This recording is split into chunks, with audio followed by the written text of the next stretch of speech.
She do be spinning. YouTube Slimes, welcome back to another Genshin Impact video. This video is coming probably very late because I still have the other Archon quest to complete. Impregnable defense. What the hell? But today we are going to do Archon quest Act 3. This one. The Rainbow Destined to Burn. So in like recording wise, in the date of recording, my previous video was wishing for Cylonen, and we got her luckily C6 and we gave her everything she needed. I wanted to refinement up her sword, but instead I got this one, the Uraku Mizugiri. And then I decided to just wish for Chiori as well. Because Chiori isn't that bad of a character actually. And I like her design as well, so. Let me check OBS if it's still catching up. Everything real good? Yes, it is. Okay. So yeah, the recording is a bit slower. Like I'm mostly uploading on like Friday, Saturday or Sundays now. Because like I mentioned in like a different video is that I'm still very busy trying to like get everything in order. So the recording will be a bit slower than usual. Really rough for Natlan lately. There are more and more commissions from the Adventurers Guild, and they're all related to the Abyss. Just waiting around won't do us any good. Let's go and see if there's anything we can do to help. Yes, exactly, Paimon. But yeah, things on my end are still a bit busy, and it's just a bit hard at the moment. So I don't really always have the time to record, even though I really want to, which is kind of sad. Like I really love recording, and I also want to like start more for my Patreon, but it's just hard at the moment. So thank you so much. Thank you for understanding. The Adventurers Guild has been overwhelmed these days. No worries at all. We've always valued the strength of adventurers. In the current situation, it's vital that I forgot to turn the volume back up. I apologize. I will do that in a second. since we're facing the same enemies, I'll send you the intel we've collected on the Abyss so far. Then we can take a look at how to coordinate our efforts. All right. Thank you so much. What up, Catherine? Got any new commissions? You two have come just in time. I've got some good news. The Pyro Archon has finished assembling her forces and stationed them all across Natlan. Okay. Given how the Abyss has ramped up its activities lately, we can no longer afford to act only after receiving news of an invasion. So the Pyro Archon suggested that the Scions of the Canopy and the Adventurers Guild focus on collecting and disseminating intel. That way, we can stay informed of everything that's happening across the land. Once we receive word of enemy activity, we can notify the nearest camp and the stationed forces can take immediate action. That'll lead to a faster response time. Yes, precisely. This should also My throat. focus on gathering information rather than running around and trying to tackle everything at once. So please also take a chance to relax, you two. You've been working hard these days, and this will be a good opportunity for some well-deserved rest. Nah. So that's the plan. We can finally stop and take a break. But the threat of the Abyss is still far from over. Paimon knows that. It's not like Paimon just wanted to lay here and do nothing. The movements of the Abyss are always unpredictable. There have also been times when it suddenly became more active in the past. The people here generally see it as something like an acute natural disaster. Once the disaster is over, everyone will return to their normal lives. We just all hope that day will be sooner rather than later. Oh, right. Most people have no idea just how bad the situation has gotten in the Night Kingdom. I also hope that the day of peace will come soon. Oh, so this was basically what I was reading about in the Genshin Impact post, is that some English voice lines were missing. So I think we'll get apologems for that later, but for now it's just every voice line that isn't voiced in this Archon story quest, I will just voice. Don't worry, I will not attempt to recreate the same sounds as Kachina. But anyways, let's continue. Is that Kaya and Paimon? Hello, hello. Hey, Kachina, are you feeling better now? Yep, now really isn't the time to stay at home and recover anyway. I wanted to do something to help. I heard that the Pyro Archon is gathering warriors to be stationed in the more remote areas, so I came here to sign up. Impressive, Kachina. Don't think I haven't heard about all the things that you've been doing. With everyone working so hard, I've got to do my part too. Oh, by the way, Shilonen told me she was ordered to forge you an ancient name. She said that she's all set and we can head over whenever we're ready. So we'll finally get to meet Shilonen, the legendary forger of ancient names. Paimon still can't believe anyone could forge those things. Shilonen is a true master. Not only can she forge ancient names, but also all sorts of new and fun things. She's always got a pile of commissions on her plate, so you usually have to wait a while before she finishes something. In this case, though, she's completely cleared her schedule just to work with you. She wants to give your name her full attention. Then we should properly thank her when we meet. Well, I've already signed up as a warrior, so all I have to do now is wait for my assignment. If it's okay, maybe we can go to see Shilonen together? She wouldn't turn me away, right? I mean, I hope she wouldn't. Hey, have some confidence in yourself, Kachina. After all, you're already a victor of the Night Warden Wars. You're the future of your tribe, Kachina. Ah. On second thought, maybe I'll just find a hole in the ground to jump into and hide for a while. Beyond the Smoke and Mirrors has started.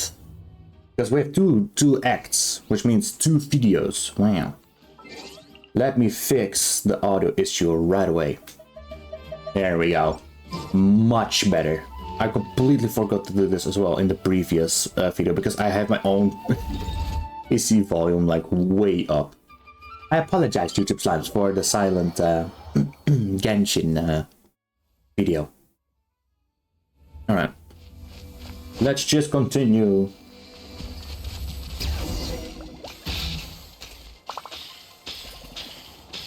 Shilonen or Shilonen, I don't know actually. We both have ears, yay.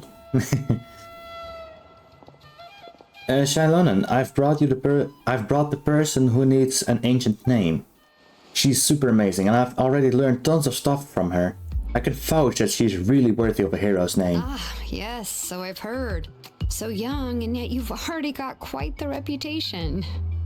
Wait, are you Outlanders? Yep, we're travelers who just arrived in Natlan not too long ago. Hi. No, I mean, I was aware that you're travelers. It's just no one told me that you're Outlanders. Hello, is that a problem? Oh, you're saying the Pyro Archon didn't tell you? No, the only thing she said is that a new hero had pledged herself to the plan, but we need to forge an ancient name to ensure she'd be able to return safe and sound. And she did mention that it would be quite difficult to forge an ancient name for them, but at the time, I thought she was just commenting on my skills. But I seem to understand where the true difficulty lies now. Are you upset? Oh, I wouldn't go that far. I'm used to it, really. I just need a moment to process things. The Pyro Archon's requests are always difficult to fulfill, and we used to argue a lot. Honestly, it's probably for the better that she didn't bring this up at the time. Anyway, I can't argue with her if she isn't here, and it'd be pointless to take my anger out on someone else. But, just because I understand her rationale doesn't make me any less upset. After all, she must have known that forging an ancient name for an Outlander is an impossible task. It's impossible? As you probably know, an ancient name is a symbol of a hero's spirit and glory, which grows even richer and heavier as generations of successors inherit it. We forge ancient names by engraving the heroic deeds of an individual who will become the first hero of that particular name. I've got plenty of deeds under my belt. Yeah, I saw countless feats recorded in their adventure handbook. It felt like they could do anything. They were all performed outside of Natlan, correct? Yeah, that's right. Dang it. Then those deeds haven't been recorded by the Night Kingdom. To take it one step further, even if you had performed heroic deeds in Natlan, as an Outlander, your actions still wouldn't have been recorded by our lands. Only memories and experiences that have been acknowledged by the Wyab can be used as a basis for an ancient name. Even the greatest of craftsmen cannot create something out of thin air, you know. That's just how it is. Seems the Wyab don't want just anyone to get a name, huh? Mawika, of all people, should know better than anyone, yet she's still entrusted the task of forging the ancient name to me. Oh, Paimon gets it. Nobody's happy being asked to do the impossible. Why do I feel like this has happened before? I think last time Shilonen just ended up running dozens of laps around the hills nearby. Ugh, don't remind me. Let's just focus on how we can pull this off. How to achieve the impossible. You mean you're already willing to accept the task? Well, what else can I do? What's happened is already done, and it's not like I can outright defy the order of my Archon. True. If she gave me this order, then she believes the ancient name is an indispensable part of her plan, and that I'll be able to find a way to make it happen. In other words, the order is an affirmation of my abilities. Oh, not only has she accepted the task, but now she's looking for silver linings? Maybe that's just how much she and Archon trust each other. Yeah, let's see if we can find some special way to pull this off. If we really can make it work, I'm sure we can still go back and talk to the Pyro Archon, right? The key is getting the Wyab to somehow acknowledge the traveler's existence and record her heroic deeds. We heard the voice of a Wyab when we were in the Night Kingdom before. We even had a whole conversation with her. If we can talk to her again, maybe we can figure something out together. Well, every tribe has their own Wyab. How do we know if the one you met is indeed the best one for us to talk to?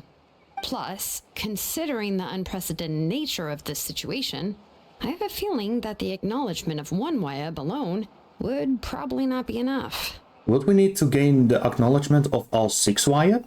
I don't know. That requires a level of knowledge that I do not possess. We need to find a consultant who's an expert on all things Night Kingdom and Wyab. The first person who comes to mind is citlali at the Masters of the Nightwind. Citlali. The one we call Granny Eatstali. Oh, we heard that name before. Eatstali. We used her spirit speaker's stone to find Kachina's ancient name. A person who can make something like that must be pretty impressive. I'm sure she'd be able to help. Still, she's older now and quite eccentric. It's hard to even book a meeting with her, given that she's constantly holed up in her room and doesn't like to be disturbed. Just like me. I've heard that to get her help, you have to be extremely patient with her and know how to keep her spirit up. I hate to break it to you, but... She probably won't be very happy with us. Huh. Why is that? I mean, didn't she already help you before? And you even managed to save Kachina. Well, yeah, at the cost of her spirit speaker stone being split into 2. Huh? Great going, Mawika. We're already off to a rocky start here. In that case, I guess your only option is to try to emphasize that this is an important order from the Pyro Archon. Hopefully, citlali would still want to show respect to the Archon. I'll also write you a letter on your behalf. If you can find someone to deliver it and mention some good things about you, then that should help too. Thank you. Oh, let's ask Kinich to deliver the letter. He understands the whole situation and is already a familiar face to her. I sure hope so. Hal won't interrupt when he's talking, though. True. All right, Kinich is a seasoned negotiator. I trust that he'll know the best things to say. Great, then I'll go contact him right now. Please just give me a moment to write the letter, and we can meet up near the Statue of the Seven later. Okay. Sounds good. We'll take a stroll in the meantime. Banger music. Wait, where is she? Shilonen. Oh well. Let's go up to the Statue of the Seven. Oh yeah. Kinich makes his way over after some time. So many lines are missing. We meet again. Kachina told me everything. I'll deliver the message to the Masters of the Nightwind and convince citlali to give you a chance. I'll also take this chance to explain what happened to the Spirit Speaker Stone and offer her an apology in person. Yeah, I'm sorry to put this on you, Kanich. It's just that you're probably the only person who knows how to deal with her. It's alright. We're all working together. I can't English, man. Let's step it all over again. We're all working for the sake of the Pyro Archon's plan. After all, everyone here understands how dire the situation has become. Wait, so Kachina and the Traveler also know about the plan? Yepers. Because we all saw a hero of the past rematerialize right before our eyes, and then Mualani said that a ton of knowledge and memory suddenly flooded her brain. The Pyro Archon explained everything when we came back from the Night Kingdom, including the reason behind the appearance of the hero, as well as the current state of the Night Kingdom. Right. She mentioned there are 6 heroes and that Shilonen is one of 4 that have already been acknowledged. Oh, well, then I suppose there's no need to keep any secrets between us. Having companions walk by your side is perhaps the best solace when facing such a bleak reality. I have another piece of intel to share. We've pretty much identified the person who rescued the captain in the Stadium of the Sacred Flame. His name is Ororon, and he also hails from the Masters of the Night Wind. However, he spent most of his life living out in the wilderness by himself, away from the rest of the tribe. That's why his disappearance went unnoticed. By the time citlali finally realized that he was gone, no one had heard from him for quite a while. Citlali knows him too? That's right. Ororon was an orphan raised by the chief of the Masters of the Night Wind and many other kind-hearted people in his tribe. Still, he's had something of an odd reputation his whole life. Odd, huh? Given how the Masters of the Night Wind love to babble about dreams and revelations, they're already a pretty strange bunch to most. I've never met Ororon, but if they consider him the odd one, he's got to be pretty far out there. I'm saying it in a Dutch accent, I guess. Ororon. That's right. So, in that sense, Ororon and citlali actually have quite a bit in common, which is why they get along pretty well. Huh. Makes sense. But Paimon wonders how Citlali could be the first one to notice Auroron's disappearance if she spends the whole day in her room. As of now, we still haven't been able to confirm whether Ororon joined the Vatui voluntarily or if he was Coco. Citlali is probably eager to prove that Ororon hasn't betrayed his people. I plan to use this as leverage when I go talk with her. Oh, so if I'm following, you mean we'll help her investigate Ororon and the captain's whereabouts? Yes, if you're all on board with the idea, then it becomes a mutually beneficial collaboration rather than just a one-sided request. Even though I don't think citlali is the kind of person to turn down an order from a Pyro Archon, working together with us will help her focus and not get distracted by the whole Ororon situation. Yeah! Good idea. Plus, we kinda owe her one anyway to make up for breaking the Spirit Speakers down. Yes. Ah, this is a pretty well thought out plan. As expected of Molly Poke Kanich. Then, yeah, I'll leave my letter to you. Let's hope Citlali can meet at the stadium in 2 days. Sure, I'll head out right away. Take care there, Kanich. I'll be heading back as well. There are still a few things I need to pack. Okay, then let's part ways for now. I'll see you in a couple of days. I didn't think the lack of voice actor would be this bad. Wait until the morning of the day after tomorrow. Wait. What? Wait until the morning of the day after tomorrow. Oh, so like in 2 days, but specifically in the morning. Tomorrow, the day after tomorrow, and like 7 o'clock. I think it's 5 or 6 o'clock, right? Then it's like officially morning. Oh boy. But yeah, also reason for me talking about this is if you have my video on the background of something, so you can still kind of follow with broken English the story. Let's ask her how things have been going. Yes. Oh yeah. Oh yeah. She plays so smooth, man. Shilonen, how's everything going? Oh, hi, Traveler and Paimon. Hello. I have bad news. Oh, no. Citlali did not reply to our request. Although, I suppose I'm not too surprised. Huh? You mean she didn't even bother to give Kanich a response? Guess she really does have quite the ego then. Yeah, well, she can be also quite eccentric, though she's one of the most gifted people around.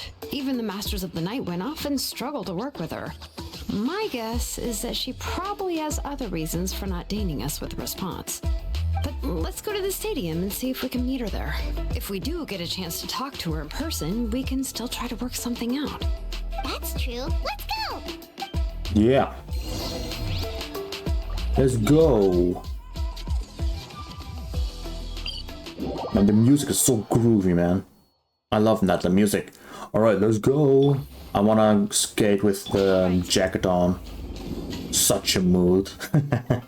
So cool. You arrive at the Stadium of the Sacred Flame. As expected, Citlali is not here. Paimon doesn't see anybody.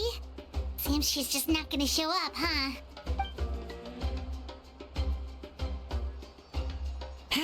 Well, we tried to be as considerate as we could, but she's under no obligation to help. That might be true, but this is still a request from the Pyro Archon, right? Shouldn't the subject always answer the call of their Archon? A subject? Well, Paimon. if you ask me, I'd say we're Jesus. all more like friends with the Archon. Yes, Mawika is our leader, but that doesn't mean there's any kind of tall barrier between us and her. The only thing is that she often has very high expectations of us. I can tell. Huh. So even though she's super powerful, it sounds like she's actually pretty down to earth and easy to get along with. Unlike that old hag Granny Eatstily, right? Eatstily. You think she can ignore us just because she's famous? Paimon. You all talk about her like she's some kind of huge deal, but she didn't even bother to reply to our letter. Seriously, if she didn't want to come, she could at least let us know. Paimon. If that's what aging does to you, Paimon never wants to get old. Paimon.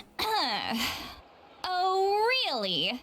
So, that's how you see me? Huh? Who's there? Who's talking next to Paimon?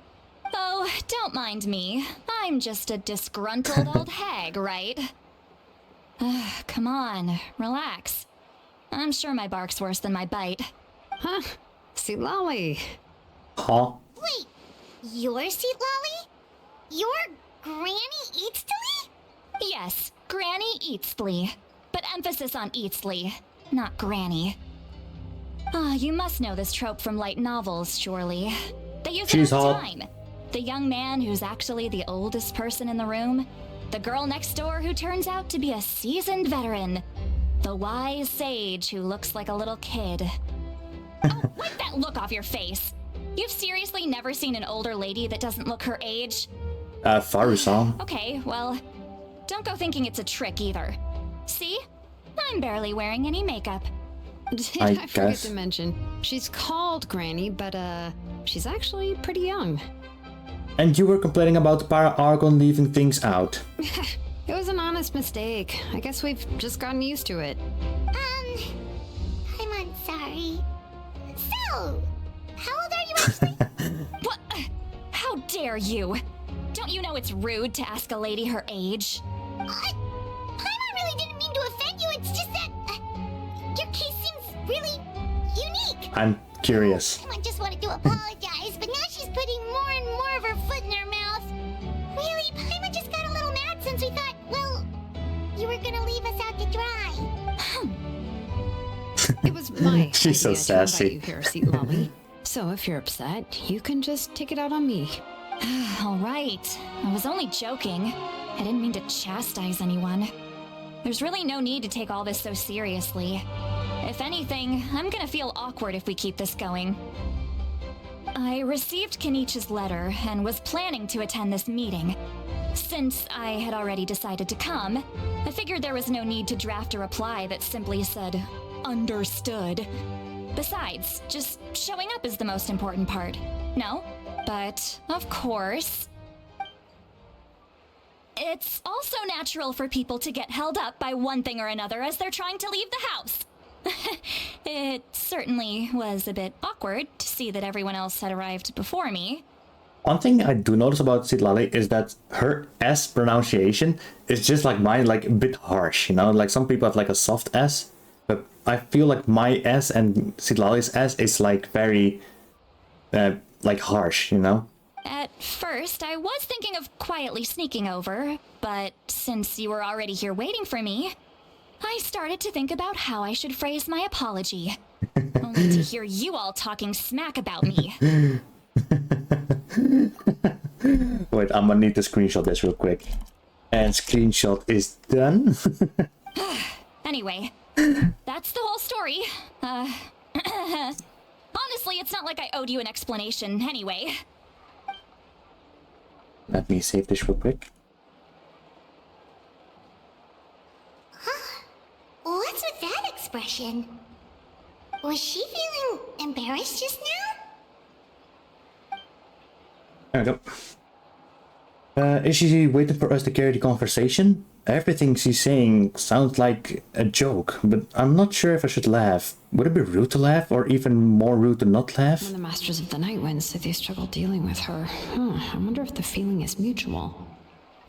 She seems to be pretty awkward herself. Everything she does and says seems a little forced. Anyway, Shilonen, I heard that you require my help in crafting an ancient name. Correct. The situation isn't like anything we've handled before.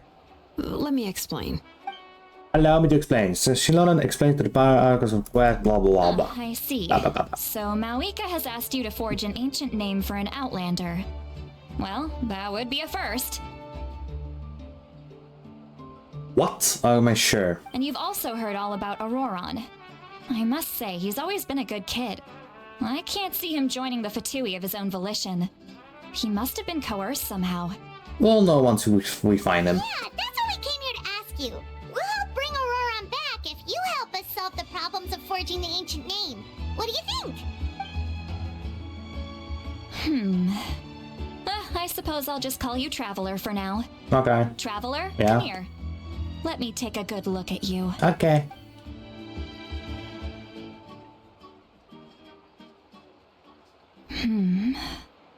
Wealth leads to unending conflicts between people. Yet you alone transcend the value of gold.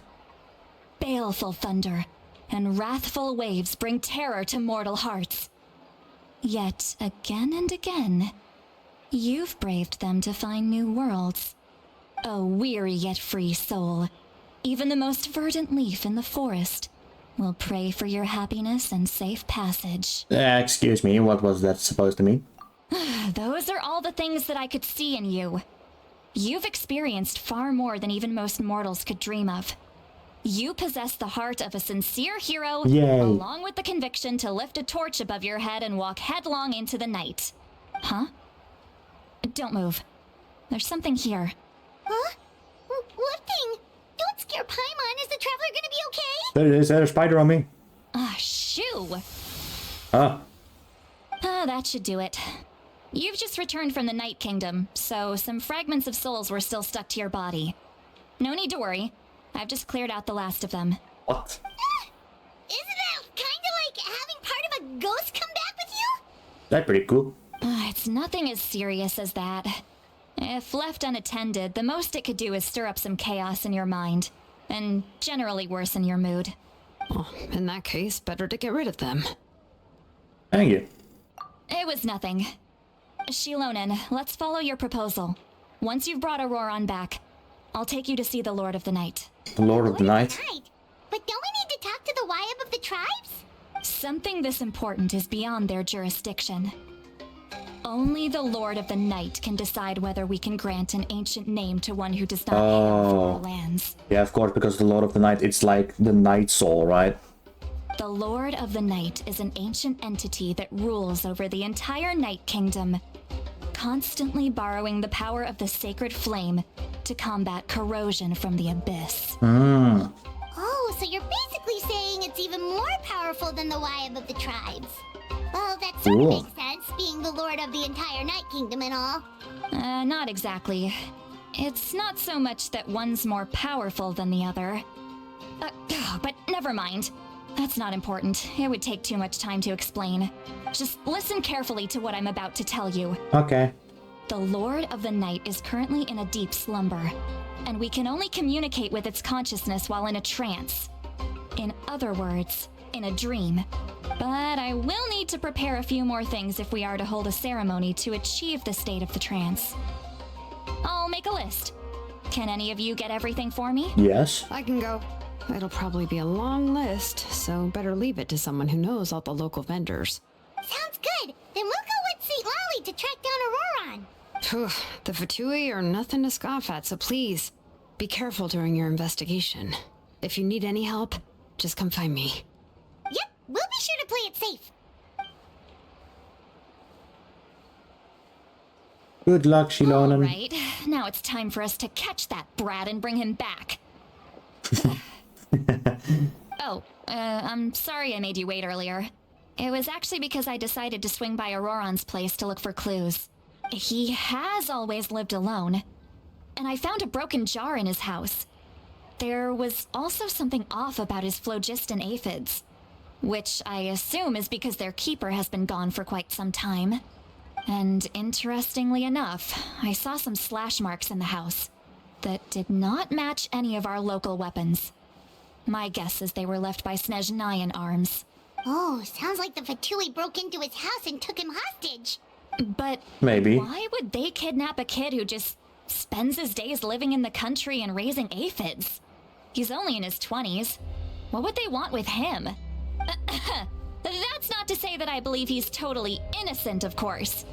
Since he's the only one who was kidnapped out of everyone in Natlan, he must have done something to attract their attention. In any case, we'll get to the bottom of this once we manage to get him back here. I'm truly sorry to put you two through all this trouble with me, It's no problem. but please help me get him back. Yeah, Count on us. no problem. Right, then let's start by heading to where Auroron was seen last. Cryo catalyst, probably. All names are noble. To whence the smoke drifts. Investigate clues. What up, Aussie? Do you need help, old man? He's chilling. Alright, let's just jump off. Hiya! And then teleport because that's cool. Aha. Shimmy, shimmy, shimmy, shimmy. Oh, she she kind of like adjusts her like. Can that even be called a jacket? It's like just a piece of cloth with like those like electric bolt shoulder pad thingies. Also, what's that thing on her arm? Or on her hands? I was watering it every day. Ugh, don't tell me I overdid it this time. Her pants are also like very ripped, but I find it pretty cool. But I'm more confused on why her hand is glowing. But it's fine. That's for another day. Ow. Oh yeah, her C6 basically heals the entire party while in her skill state, which is ridiculous.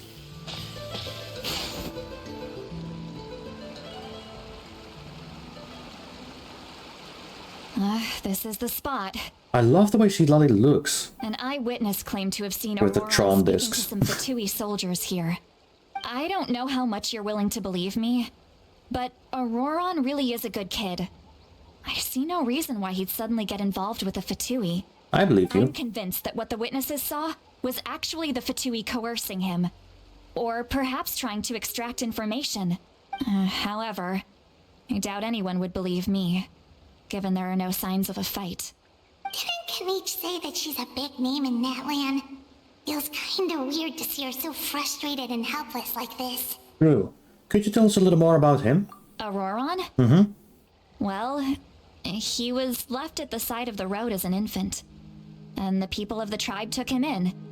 You could say that everyone had a hand in raising him. He learned a lot from us, and once he reached adulthood, he built himself a house out in the countryside. He spends most of his days growing vegetables and raising aphids, living off of what he harvests from the garden. At such a young age as He's always well. been such a Interesting. good kid. He would even get his friends to deliver whole bags of fresh produce to my place. If that's all there is to him, then he really doesn't sound like a bad person. Oh well, let's keep looking. He can answer all of our questions once we find him. He's been raising phlogiston aphids for a long time, and since they were disturbed, they secreted a special type of phlogiston.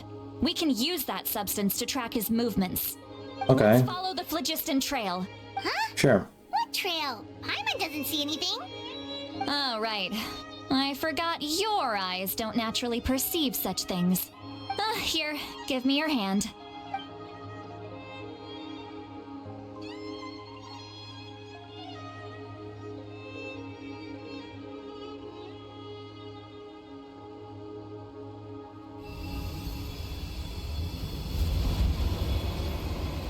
Oh. How about now? What do you see? I can see the shell now. Ooh, blue line. Whoa, Paimon can see it now too. That's right. I used a spell to temporarily transfer a portion of my senses to you. For a short while, you'll be able to see the phlogiston too. Wow, you can even share your senses with us? First time Paimon's heard anything like that. It requires a very rare spell that most people aren't adept at. But don't worry, it's a cinch for me. Between the two of you, it seems the Traveler's senses are a bit stronger than Paimon's. When I held your hand just now, I could sense that you've got a great affinity for phlogiston. You're extraordinarily gifted. Anyway, we'll need to use our vision now to track down Auroron. Good luck, you two. Finally, we can. Here, this way. We need to use our vision again. Citlali might say a lot of deep and confusing stuff, but this spell of hers is really something. What? What was that? What does she mean by deep and confusing? Why is there question mark, question mark, question mark? Elderly shamans go, I'd say that I'm already pretty easy to talk to. Is there any other old hag who's as fluent in the language of the youth as me? But is my way of speaking still not trendy enough? I've already tried my best to match their speech patterns. But given the looks on their faces just now, or perhaps I'm still not fashionable enough? But that can't be, right? Oh, Don't tell me they're still getting the impression that I'm super old-fashioned. citlali, don't worry about it.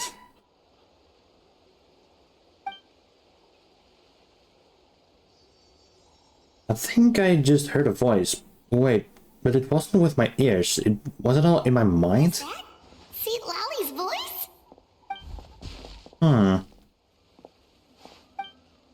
Seems Paimon heard the same voice, but she also looks like she understood what's going on. Let me think. It must be the side effect of the spell she cast. Now that I think about it, it's a good thing I found some helpers this time. Some things are best done with the help of friends. So we can now hear her thoughts through telepathy? Wow, this is amazing. Something like this could only happen with citlali. Oh? They appear to be feeling quite confident. Looks like our work will go smoothly. You bet.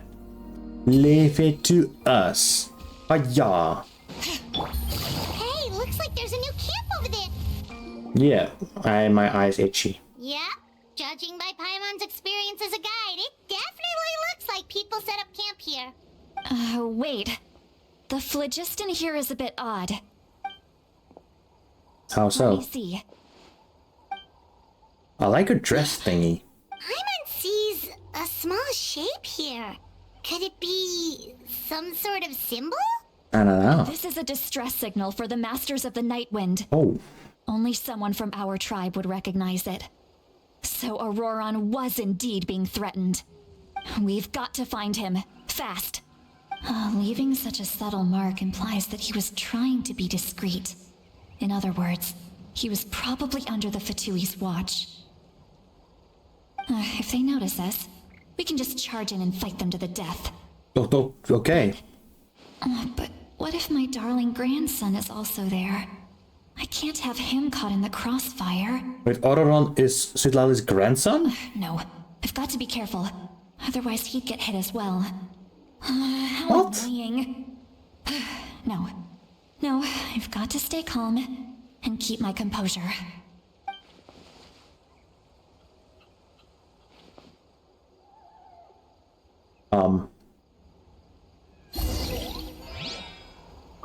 We'll just continue. All right. Thank you, Silanen. Skating, skating, skating. Hiya!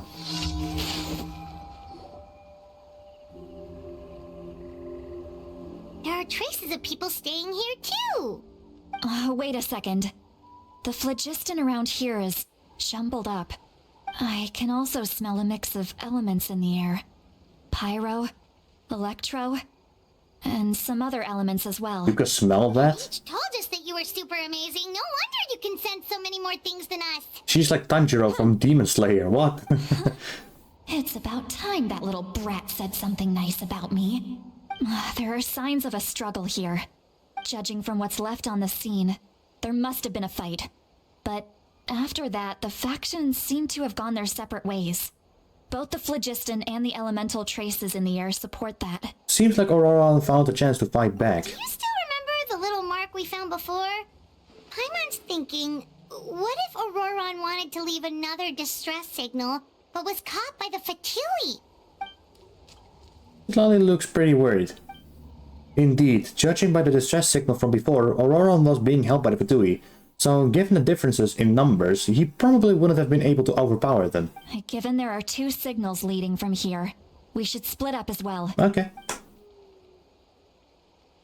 Time to whoop some I'll Fatui take ass. this direction, and leave the other one to you. Okay. Let's meet up again later. Alrighty, let's go, Paimon. Auroron, what the heck were you doing? It's one thing to trouble me, but now I had to bring other people into this as well. You little brat. And now she goes. Traveler, did you hear all of that as well? Yep. Once Citlali left, that voice went away as well. Paimon even tried calling her name inside Paimon's head, but there was no response. So the telepathy doesn't go both ways. You were thinking the same thing. Paimon also thought that if we could hear what she was thinking, then she could probably also hear what we were thinking in our heads. I don't think Citlali noticed anything. She did say that she was quite adept at this spell, and it doesn't sound like she's had any trouble with it in the past. Huh, maybe we're a special case and can hear her thoughts as a side effect. Or maybe no one just said anything. If you think about it, she's really got a lively inner world. It paints quite a different picture from Paimon's first impression of her. True. Some people are just more silent on the outside, but on the inside they're very lively people. Yeah. What up, dear? Shikanoko-tan. Right, let's not start with that brain rot, to be fair. Paimon sees some traces here. Let's follow them and see if we can find anything up ahead. Okay. Let's go, Rumi. Ley line.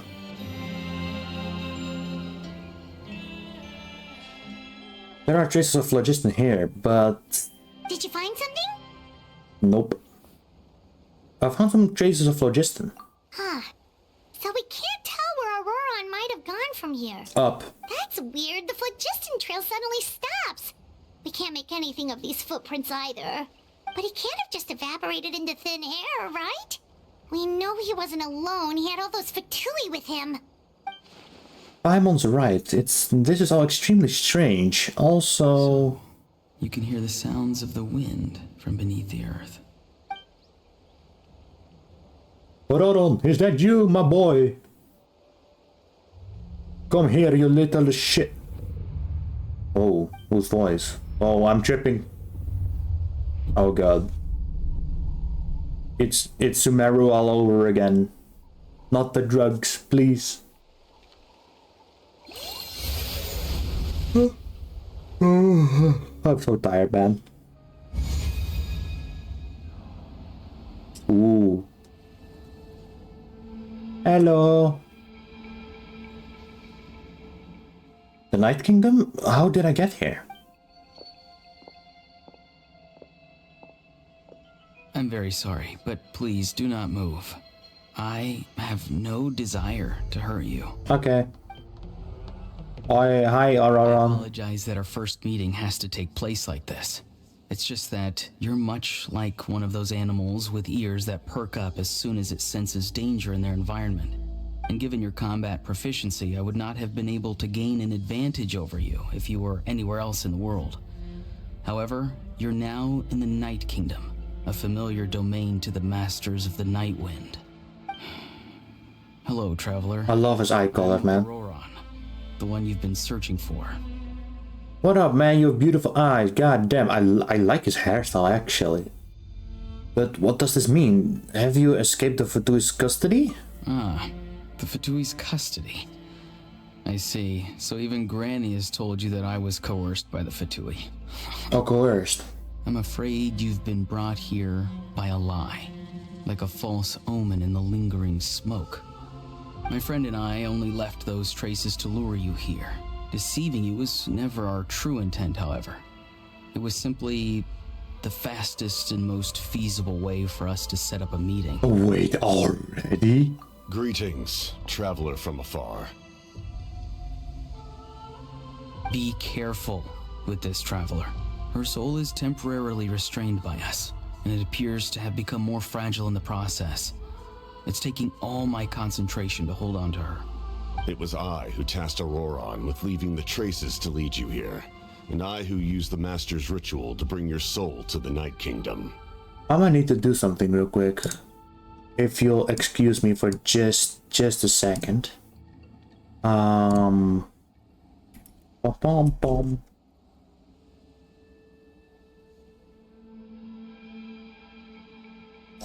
Typing noises. There we go. So put Discord away, back to OBS, to recording. Now we can continue. What do you want? I've heard much about you from the past encounters you've had with my colleagues. Given the present situation in Natlan, I would like to sincerely request a formal meeting with you. In person. Okay, sure, man. I will use the opportunity to explain my goals and motivations to you. Sure. As well as why I mistrust Malwika, the Pyro Archon. Okay. I believe there is little reason for you to blindly follow her plan. If you would like to hear our intel, then find us to the east of the stadium. But remember, not a word of this to anyone. I would like to avoid any further conflict. Okay. You will see me again once you return to reality. No matter what I say, please, help me keep this a secret. This is all to avoid dragging Granny into this conflict. Okay. Now the story's getting for me really interesting. I like the stuff when it's like necessary kind of evil thing.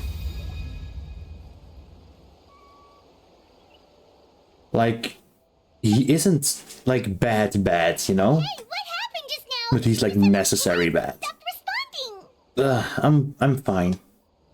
Was my soul forcibly removed from my body just now? That would explain why I couldn't hear Paimon at all. Hey, why are you sitting on the ground? Are you okay? Yeah, I'm okay, just a little. I'm not gonna say that. For a moment and then just collapsed to the ground. Could it have been those leftover remnants from the Night Kingdom? Do you have any itches or pain anywhere? I'm fine, just a little lightheaded. Don't worry. We can take a short break. Sorry, I know I asked for your help. But had I known you were feeling unwell, I wouldn't have taken you on this trip with me. If they were being truthful, then they must have reasonable motivation for what they did. But should I trust them?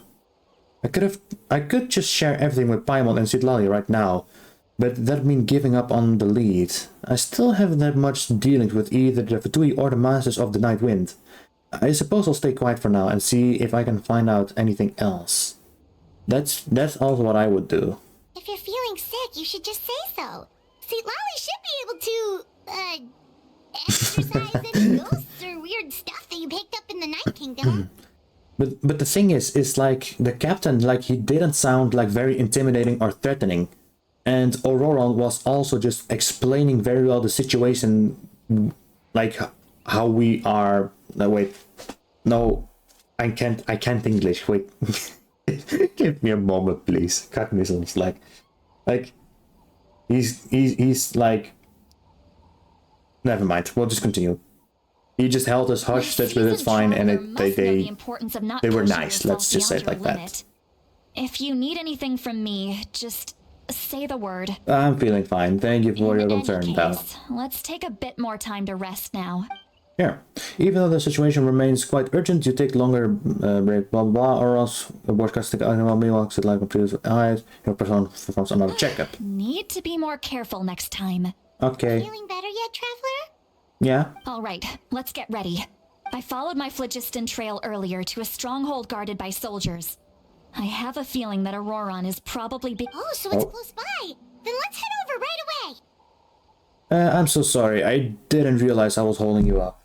Well, I recruited you to be my helper, which means we're in this together. True. Like the wind and the clouds. We either move as one or not at all. But Aw. if you want to make it up to me, then just be sure to fight extra hard when the time comes. Sure. I can do that easily for you. Bring it. Hiya. Salonen. Salonen. Are you okay? Washa. Hiya. Wow, flip. Look over there. Huh? Paimon thinks she sees someone in the middle of the camp. That's Auroron. So he really was taken by the Fatui. Oof. So that's Auroron. He does look the same as when I spoke to him in the Night Kingdom earlier. All right, we'll take the lead.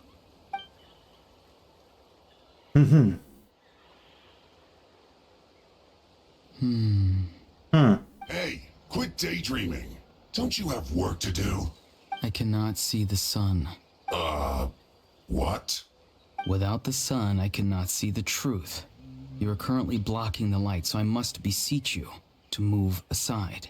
Huh? Okay, Mr. Philosopher. That's enough mumbo jumbo. Wow. I'm going to rip that guy's head right off. Lol is struggling to control her temper now. Are you ready? Let's go kick their butts. On my count. 3, 2, 1! Oh god. Still trying to resist? You've got no idea who you're up against. Excuse for slacking. Hiya, DJ time. And now you're all fact.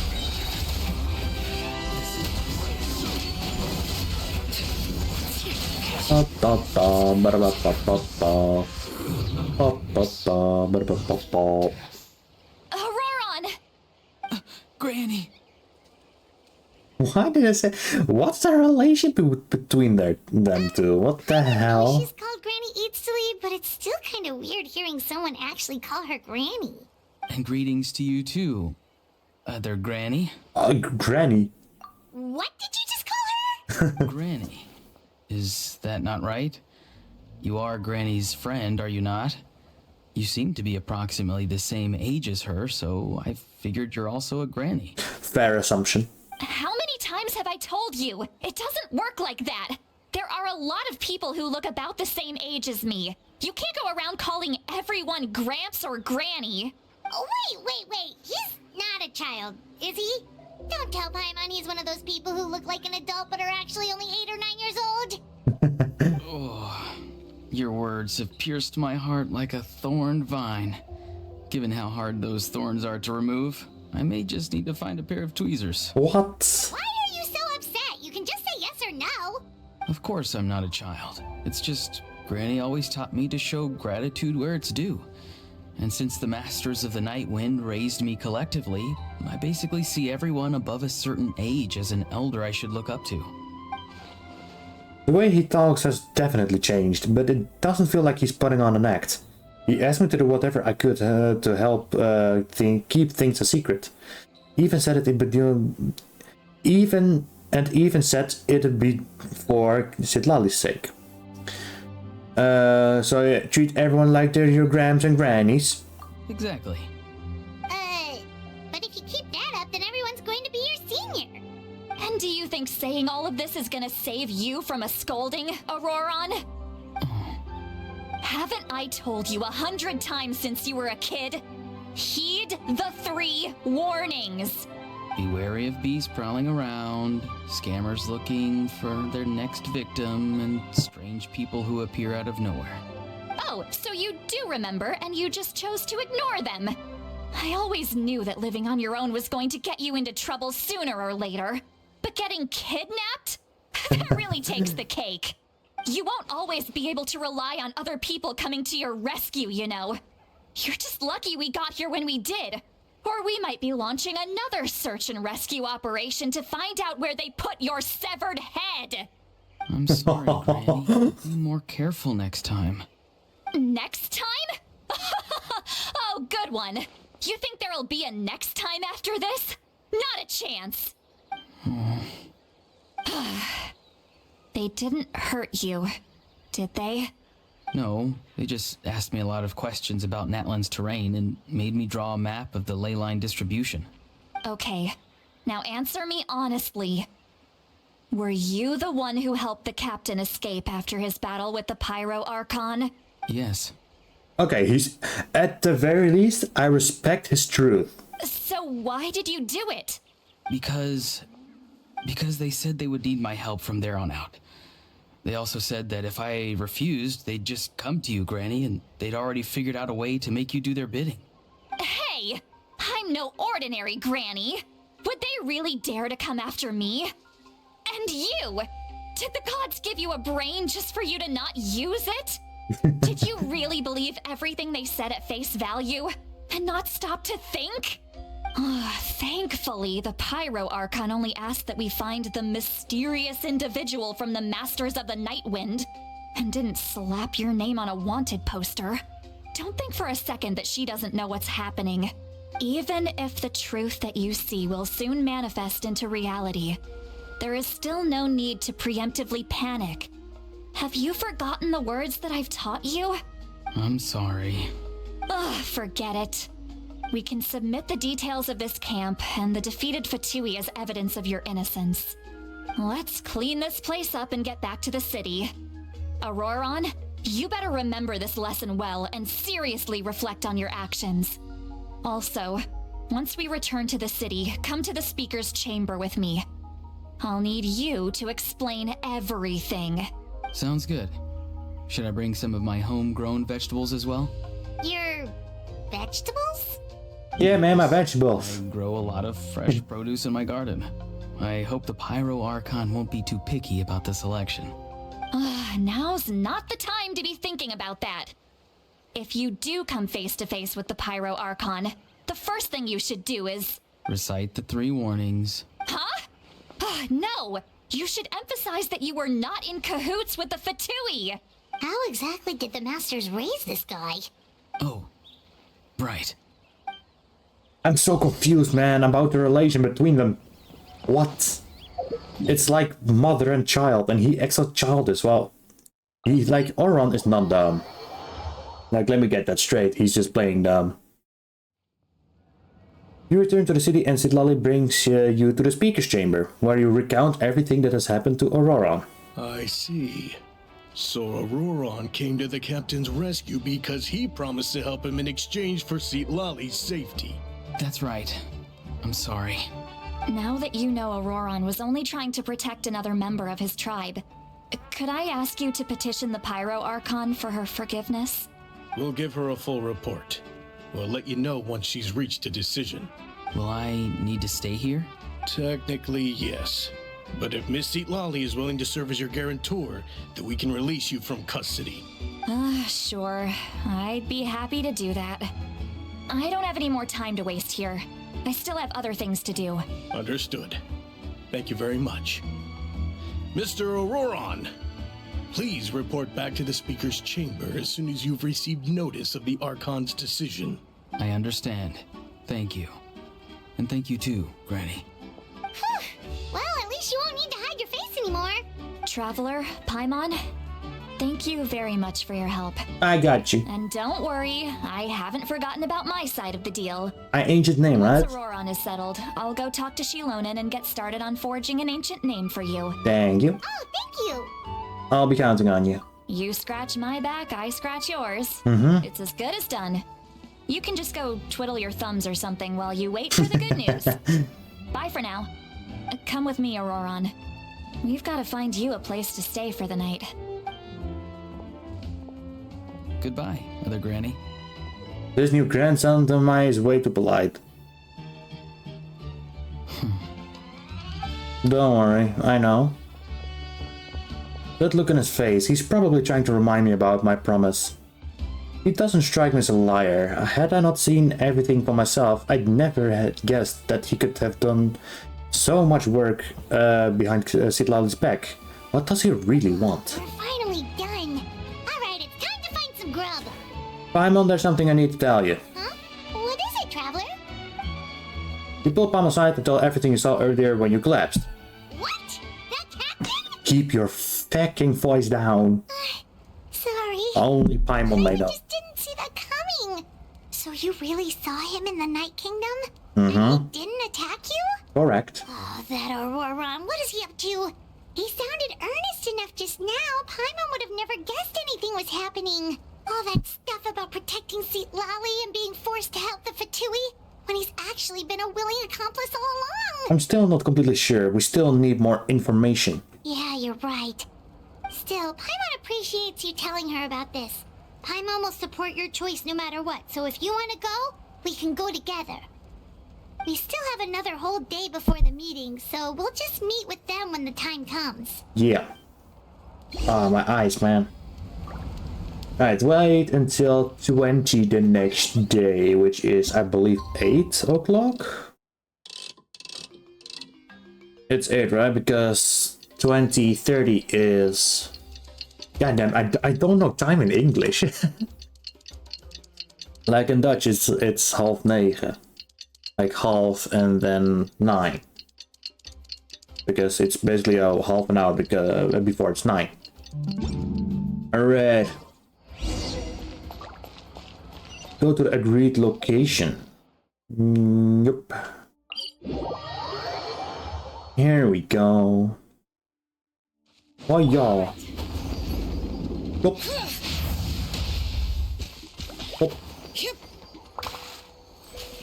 Nom nom. Oh, yeah. I wanted to jump.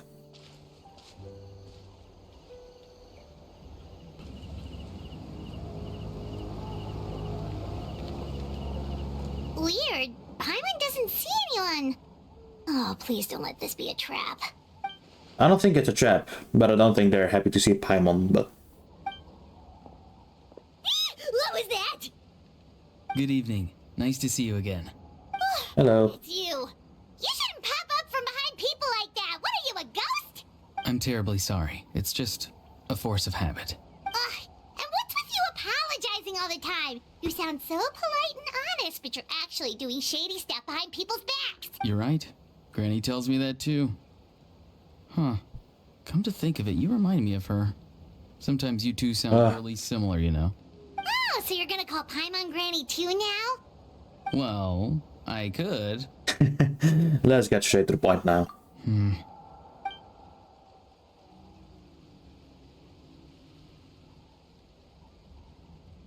There is no one. It's all clear. Over to you. Excellent. The fact that you showed up proves that I was right about your character. Bro just comes out of nowhere. I don't really care how the Fatui thinks of me. Yet, there's been a lot of talk about you. Child told me that you're passionate about the unknown and willing to take risks. Rather than facing you as an enemy, I would much prefer to bring you to my side. Huh? If we allow the current state of things to continue, we will inevitably clash. And that's a scenario that I'd very much like to avoid. And why is that, Captain? I've long heard of your exploits across the nations. Though you have crossed swords with my colleagues many times, I know that you are by no means an unreasonable person. And once you've learned the truth that the Pyro Archon Malwika would never willingly share with you, you may just find it in your heart to consider my proposal. Okay. You've already been informed of the Pyro Archon's plan. In order to defeat the Abyss and save Natlan, she still needs 2 more heroes to appear. Wait, how did you know that? Never mind. Guess that's not important now. I've long kept a close eye on her plan. To be frank, it's an exceedingly risky plan. Will the heroes really appear? And even if they come to her, will their power be enough to drive the Abyss back? If any part of the plan goes awry, all of Natlan, even all of Teyvat, will pay for her mistakes. Now, you may have been led to believe that this is the only plan available to her. But what if I told you she's had another emergency plan all along, the details of which she has chosen to keep hidden from you? An Let's hear it. emergency plan? Yes. A way to keep Natlan intact, even if her original plan fails. But given the painful cost of its execution, she has chosen to keep it as a mere backup plan. Whether this stems from hesitation, fear, or even naivete, I cannot say. But Natlan cannot afford to wait until she comes to her senses. My fear is that given the enormity of the decision, she will be reluctant to confront the dire reality we face until it is too late. There will be no time left to execute the backup plan, and all of Natlan will be lost to the abyss. We have to make the decision for her, here and now. That's just your speculation. Yeah, do you have any evidence for all this? Just telling us a bunch of scary stuff isn't enough, you know. Uh-huh. Besides, wasn't it you who tried to seize the Gnosis for the Tsaritsa's plan? Wait, by seizing the noses and making the decision for her, could it mean that the noses has something to do with this backup plan? Blah blah blah blah blah blah blah blah. That's right. I did not seek the Gnosis for the Tsaritsa. Wait, but wouldn't that be defying his own Archon? Since I was defeated in battle, I must put to rest my thoughts about the Gnosis. But even so, my desire to save Natlan remains unchanged. So he admits that he was defeated in battle, huh? And now, I have found a new way to solve the crisis. We can implement it immediately if we reach an agreement. Someone's here. Huh? The captain disappeared! Something is rapidly approaching. Oh no. Something? Bad news, chump. It's your granny. Damn. Citlali? When did you get here? I knew something was amiss after we were separated. Hidden ceremonial tools, an unconscious traveler. I must say, I'm very curious about what you're up to. How dare you go behind our backs like this, Auroron? Colluding with the Fatui? Really? Oh, here we go again. Cat got your tongue, huh? You really think you can avoid a scolding just by staying quiet? To be fair, I understand citlali, but she kind of messed up the intel. I'm damn. not trying to avoid anything. Oh, and now you're talking back. Well, go on then. Explain yourself. What the heck are you up to? I'm sorry, Granny. I feel so guilty. You! That's it! Where are my tools? I swear if I don't teach you a lesson right here and now, I'll... Wait, Citlali! Please, calm down. We, still learned a lot of info, didn't we? Like the fact that the captain isn't trying to seize the Gnosis anymore. So, maybe just save the scolding for later, okay? Yeah. No, fuck you, Paimon. Scold him. Listen well, Auroron. You're only getting out of this now because of the Traveler's plea. This isn't over. You hear me? You're right, Traveler. Let's go. We can discuss this more back in the city. You two keep an eye on Auroron for me, okay? Okay. Our conversation with the captain was interrupted at the most crucial moment. Exactly. But if Auroron's still here, then maybe we can still learn the rest from him. The general... What was that achievement? The general in his labyrinth. Ooh.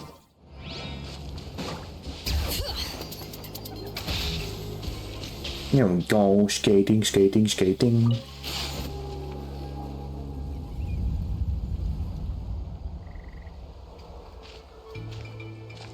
In all my years, I've never had a child cause me so much grief. Do you seriously not see what's at stake here? You've got a head on your shoulders, Auroron. Use it! Why did you help the captain? And I want the truth this time. No answer? Think you're being smart? Then let me ask a different question. What does the captain want? What is his purpose in Natlan? Really? You're just going to stonewall me? Looks like Auroran has no intentions of answering her. Just use your brain for a second. What do you possibly stand to gain by helping the captain? Only endless trouble awaits you and everyone in the tribe. You've always been a good kid. Why would you throw that all away now? If you're worried about something, just talk to me. Granny would much rather we had a conversation instead of constantly clashing like this. Why is he staring at us all of a sudden? I don't know. I'm sorry that you have to hear all this. It's fine. You're very kind. Most people would have fled by now. Not everyone can handle Granny's scolding. Oh? You dare gossip between yourselves instead of listening to me? You... Sorry, Granny. Sorry, Granny. Oh, Sorry, Granny. She's going You know insane. what? Fine. I'm perfectly aware that everything I say goes in one ear and out the other. You're all grown up now, so why would you listen to an old hag like me? You say all the right things, but then you go and completely ignore me. Well, if that's how you're going to treat me, you can stop sending Aoife over to my place to deliver your stupid vegetables. I don't need anything from you. Who's Aoife? A delivery person? That's irrelevant. The point is, he hangs out with this kid, so he must be no good. You kids get to a certain age and suddenly act like you know it all. There's nothing I can say to get through to you. Auroran, if you're still thinking about that so-called duty, then please, just forget about it. The ley lines did not fall to this state because of you. And we've long closed the book on that incident. Seems they've started talking about some kind of tribal history. I'm starting to get lost. That's not it, Granny. Oh, there's something off about that I know voice. you tend to get down on yourself when you're upset, but I can tell I really hurt you this Yeah, time. he's switching up. All I can say is I'm sorry. His voice. Auroran, where have you gone? It sounds like he's somewhere super far away, but isn't he right here in front of us? I'm really sorry. It's up to all of us to do everything we can to save Natlan. So I've got to go. Get back here this instant! Auroran! What is this? Powder from plant spores? Is that the trick he used? What just happened? How was he able to suddenly get so far away like that? It's a trick of his. If you grind spores into a powder and spray it in the air, it can be manipulated to create an illusion. He pulled it off flawlessly. He must have put a lot of time into perfecting it. Don't tell me that's how he's been hunting in the fields these days. Oh, couldn't he have picked up something more useful? I mean, it is useful. Little brat. It worked. That's it. The next time we meet, I'm definitely going to break his legs. Whoa, that's a little extreme. But still, why does he feel like he needs to run from us? Yo. If his goal is also to protect Natlan, then can't we work together? I love citlali. Damn. He still doesn't want to tell us anything about his goals. I'm sorry for interrupting your conversation with them earlier. But even if you'd been able to hear them out, there's no guarantee you would have gained anything substantial. Auroran probably did everything he could to get away because he knew I'd get the truth out of him sooner or later. Oh, that brat. I swear. The captain probably has some sort of substantial plan, otherwise Auroran would have no reason to keep following him. Meeting again is out of the cards now, so it might be better to just approach the Pyro Archon and confirm what the captain said. And also, I can tell that Auroran's stubbornness has hurt citlali deeply. I need to find a way to comfort her. What was all about Auroran's duty earlier? We've got quite a long walk back to the city. Let's take our time. It'll give me a moment to figure out how to explain all this. Sure thing.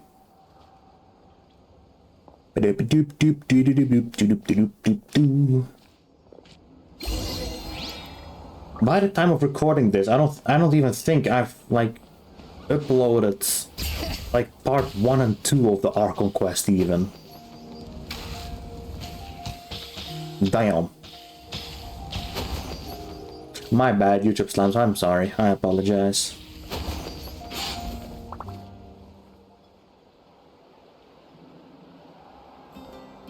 Do you two have some time?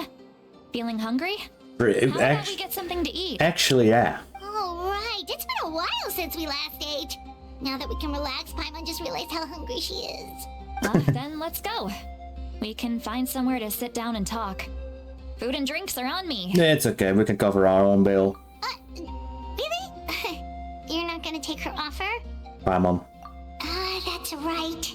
Citlali has gotten a lot quieter since Aurora ran away. My eyes, man. She seems to be having a hard time. My eye doesn't blink. Face checking, please work. Man, I just need the 3D model.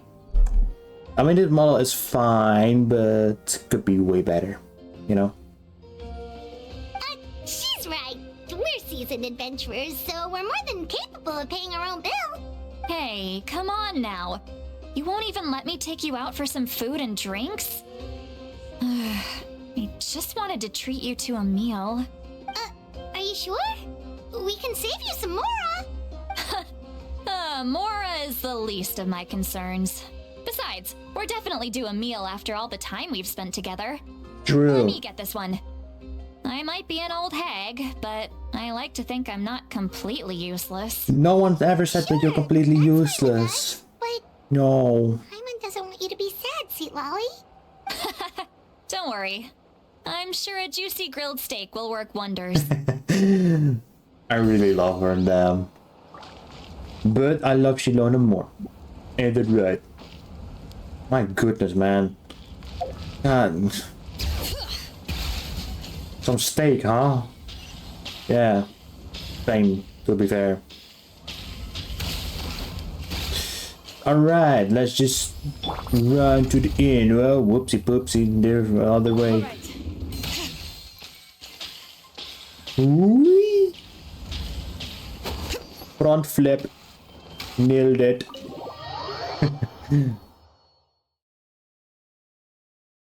Alright. The three of you walk into a tavern and find a quiet spot to sit.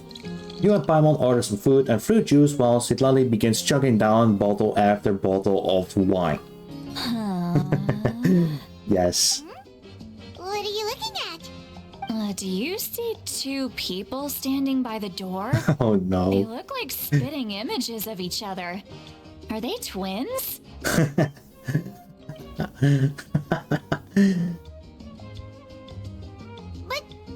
Paimon only sees one person there. Huh? How could that be? I guess my mind isn't as sharp as it used to be. Give me another bottle, boss. Do you think she's drunk? I'd be surprised if she wasn't. There you go, miss. Oh my, it's not every day you get to see Granny Itzley here with some friends. Not to mention ones who've made a huge name for themselves recently. Hi. Oh, so you've heard of us? Of course I have. Aren't you the ones who saved Kachina and brought her back? Mm-hmm. No wonder you hit it off with Granny Citlali. She wouldn't spend time with just anybody, you know. I don't even remember the last time I saw her with a new friend. Wait, so you call her Granny too? Well, given our ages, it'd probably be more accurate for me to call her my great-great-granny. She's one of the most famous people at the Masters of the Nightwind. Most days, hardly anyone even dares talk to her. Huh? Gossiping about me right in front of my face now, are you, Chonka? Oh, please, Granny, I wouldn't dare. I'm just beyond happy to see you bring over some new friends. After all, any friends of our regulars are sure to be great customers too. All right, that's enough. Go on now. I'm sure the other customers would like to talk to you as well. There's no need to keep staring at me. I promise I'll keep my alcohol down until I leave. Well then, you have my thanks. After Chanka leaves, citlali downs a few more glasses and begins to stare blankly into space from her chair. You start wondering whether she's actually drunk or working through some complex problem in her head.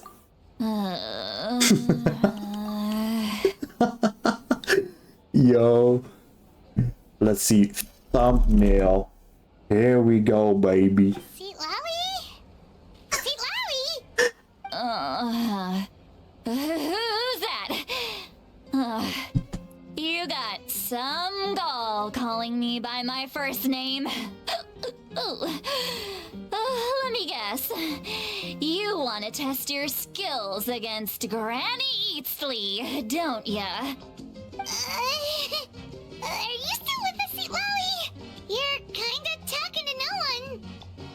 You chumps come around here, picking fights with me? Well, you know what happens next. You lose, and then run off home to tell everyone about how I'm this big scary bully. It's always the same story. You brats start it, I finish it, and then I end up with the reputation of being some kind of terrible monster among the shamans. I mean, come on! Monster? Me? Really? What did I do to deserve that? Granny Citlali, you're not a monster at all. Give her a head pat. Exactly! And while we're at it, I'm not some lazy slacker either. Between meditation, advising the chief, and speaking with the Wyab, I actually have a pretty packed schedule, you know. Oh yeah. And I have to mentor all the new kids. Hey, new kid. Yeah, you. Me? Don't play dumb. Didn't I teach you how to find phlogiston? You see? I know my stuff. I'm a good teacher. You tell him. Thank you for all your teachings, ma'am. That's more like it. About dang time someone showed me a little respect. Yeah, Granny's a hard worker, all right. You can always rely on old Granny. It's so cute.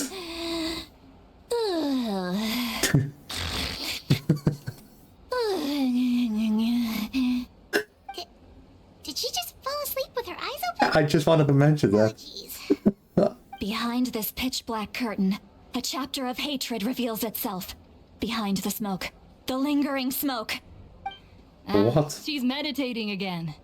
She does this whenever she's had a few too many drinks. Her mind's actually racing at this point. It's quite the opposite of sleep. Is this another specialty of the Masters of the Nightwind? No, I'd say it's an ability that's unique to citlali herself. While she can easily pick up everyone else's skills and tricks, few have been able to master hers. Warning, warning. Red, the color of danger, has now arisen within that pair of eyes. Huh? Are you awake? Traveler?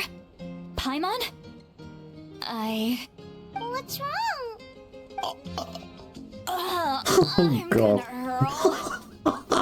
Hang on, just keep it in. Phew. Okay, it's passed. That was a close one. You had Paimon worried. Paimon really thought you were about to barf all over the table just now. How embarrassing. I'm sorry you had to see me like that. That's never happened before, I swear. I've never thrown up, not once. We didn't even ask about it. Are you feeling okay? Want to take a quick walk and get some fresh air?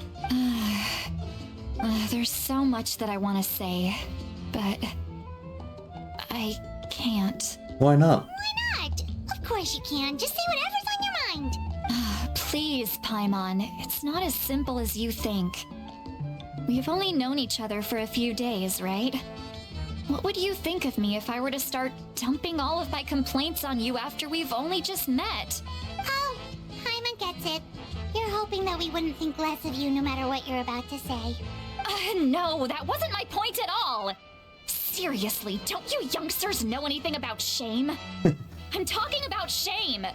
I've lived all these years and still can't get rid of it. Surely you know the feeling too? Actually, about that. Shall we just tell her? Huh? Tell me what? Yeah, this is as good a time as any. Alright, citlali. Listen carefully and try not to get too upset. You described the events that took place during Auroron's rescue as objectively, fairly, and impartially as possible.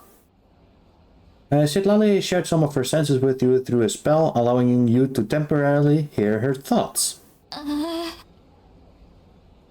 So, you heard my... It's okay, citlali. You had every right to complain about those things. I can't take it anymore! Why do these things happen to me? Hearing me mumble under my breath is one thing, but hearing what I mumble in my own head? That's too much! It's just like when you're rolling on the floor in your pajamas, but you forget to lock the door, and someone bursts in to deliver cabbages and sees the whole thing! So that, happens to you a lot. It happens to people in general, okay? Doesn't matter if you're 200 years old or 1,000 years old. Everyone rolls around in their pajamas sometimes. I was just picking something generic.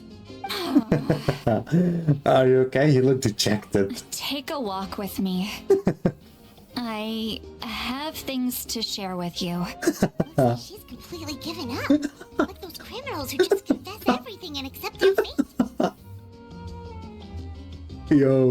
Yo, peak story writing. We should follow her just to make sure she doesn't do anything stupid. Bro, I love this so much. This... Damn. Peak writing. Oh, I feel so bad for citlali though.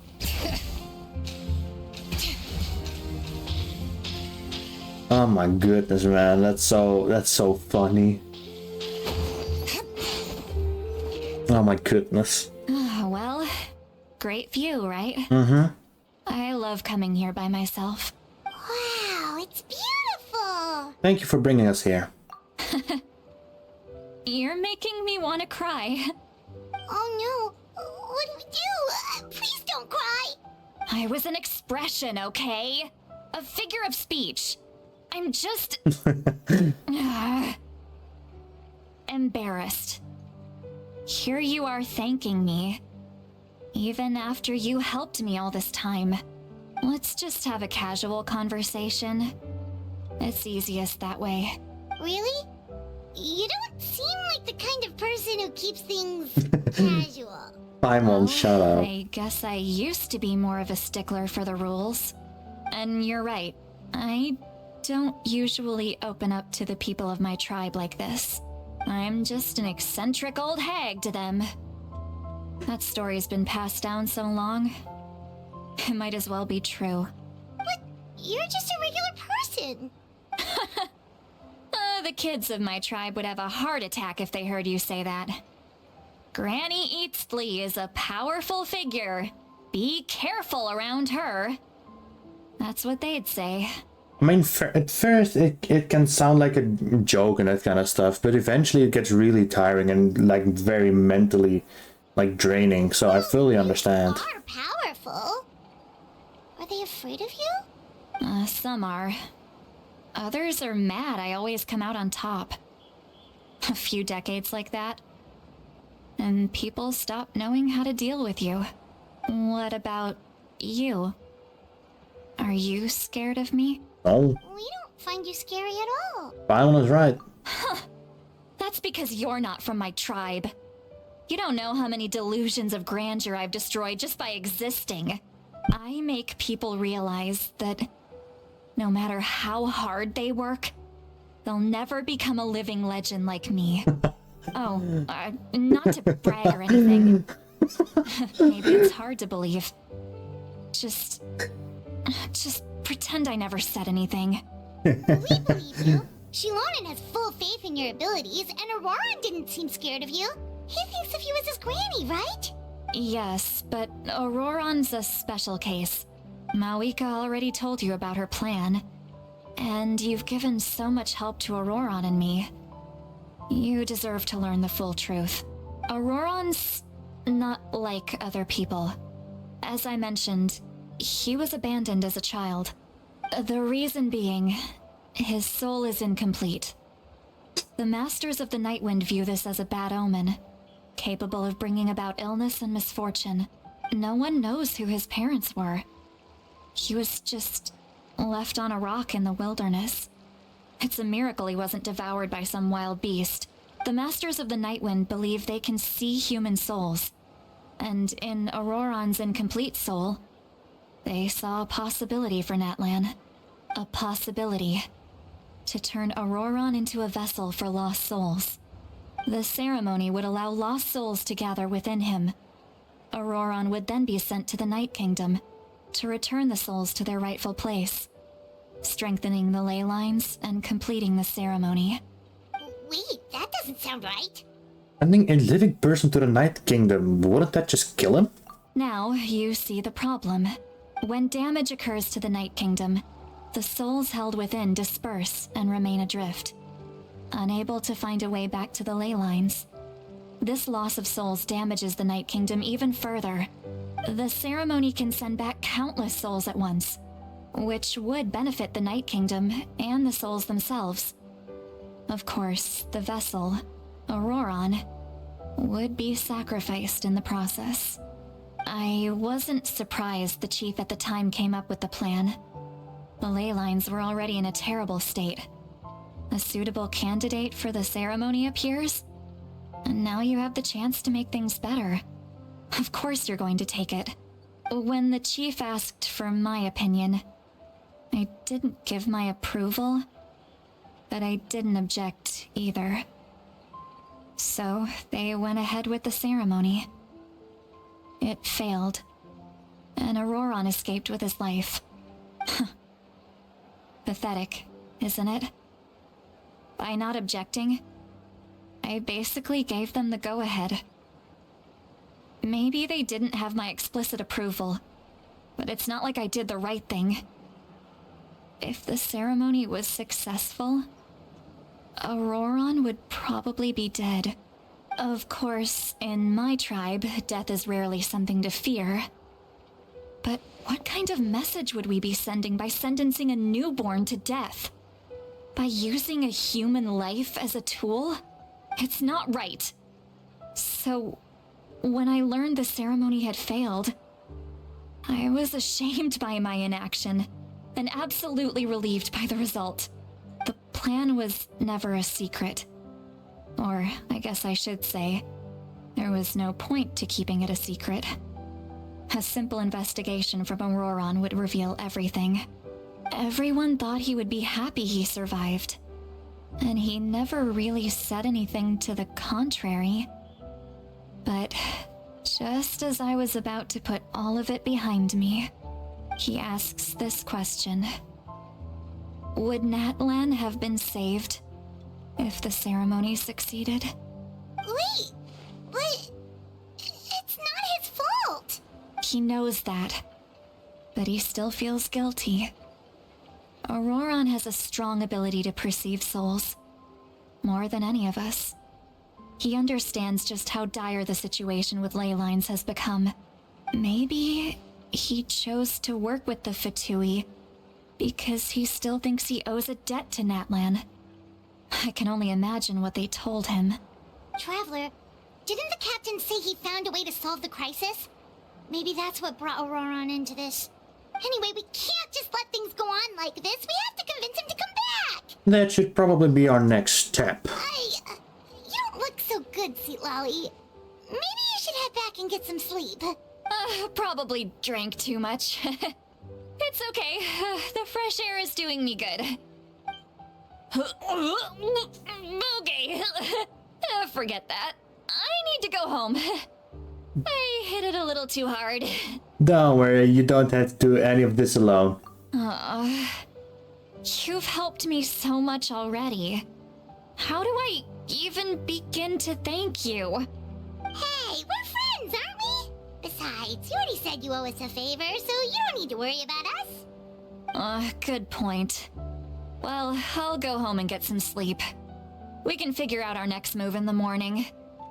Sure. Does the Act 3 end here? Friends. I like the sound of that. Oh, that's so sweet. Auroran's probably back with the captain, don't you think? Yeah, we should tell the Pyro Archon what we learned. You mean about the backup plan? Do you really believe what the captain told us? She needs to know regardless. Yeah, you're right. We should just go to her directly. But she's probably asleep. We can find her first thing in the morning. Or no, let's... No, go to bed. Go to bed. Yes, new quest. The flickering light splits in twain. Return to the inn to rest. Bring it. Hiya! Into the tube we go. We can't go in the tube. That's kinda sad. But okay. I love her skating so much, man. Skating, skating, skating. Hiya! Enter the Wary Inn.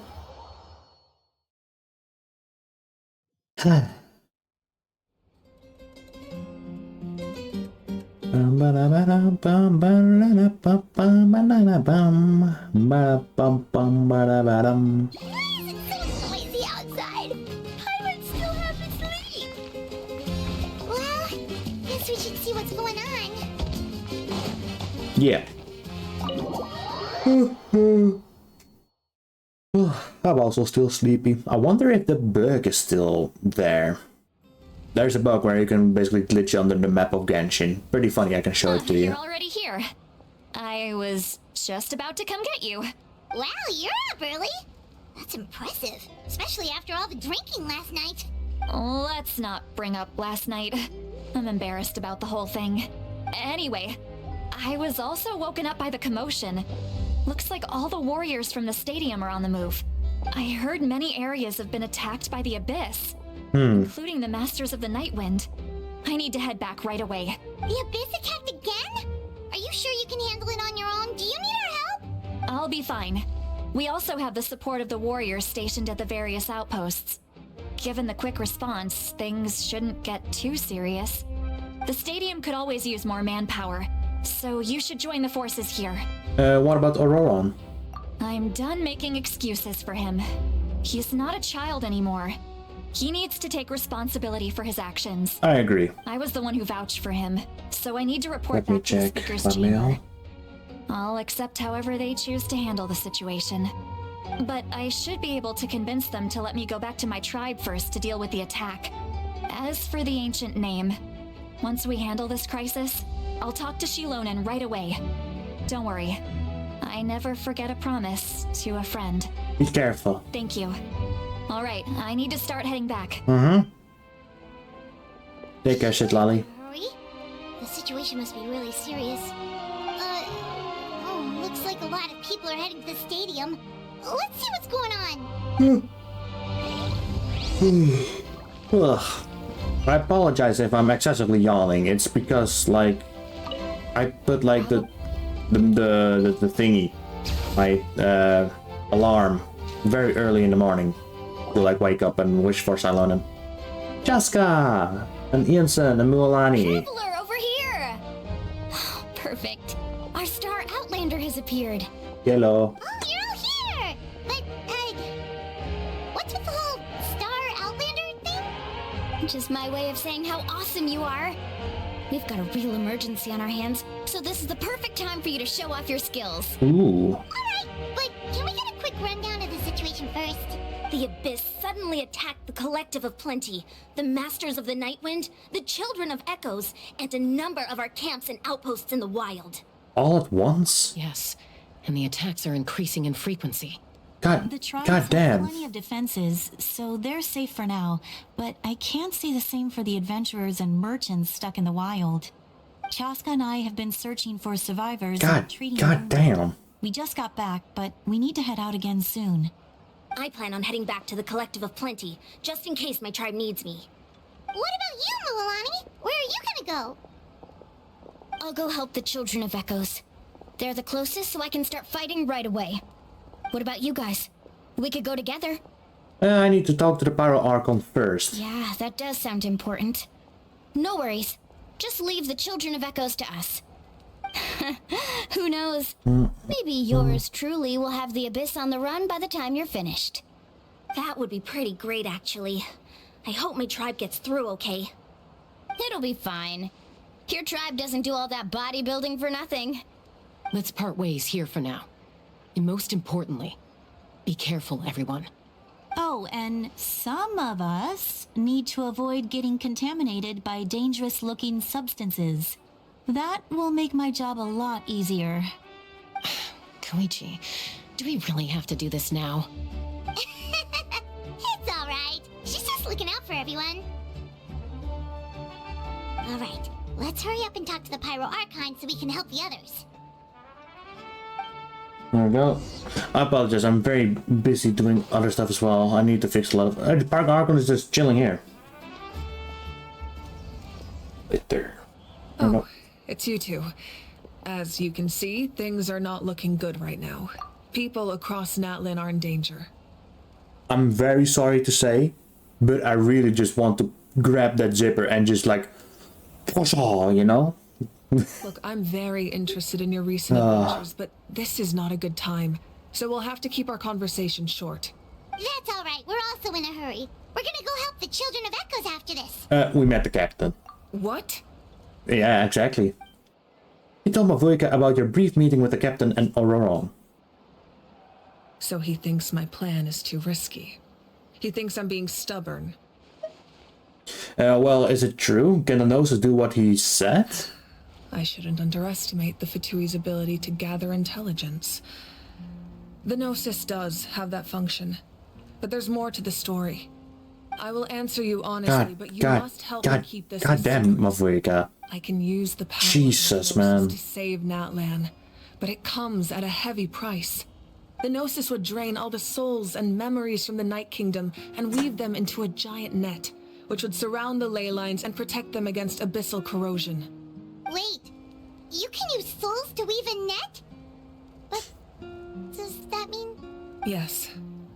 It means sacrificing those souls in the process. Souls are just another form of life. The cruelty of this method is self-evident. The Night Kingdom not only houses the souls of the dead, but also our memories and legends. Using the Gnosis means converting all three into material for the net, erasing our history and culture. Even then, the net can still become corroded. If we cannot find a way to repair the damaged ley lines before that happens, then all those sacrifices are for nothing. Given the enormity of the price, it's a solution I refuse to consider right now. I want us to win, but I also care about how we win, and what that means for us in the end. Now it's true, both plans come at a risk, but after weighing our options, this is our best bet. God, Hoyo, just look, just look, okay, at the right side of the screen. Guys, god damn, man, I'm surprised the Gnosis has this function. Natlan is unique among the nations of Teyvat. Given the ever-looming threat of the Abyss, It's just funny sometimes, to man. account for the worst-case scenario.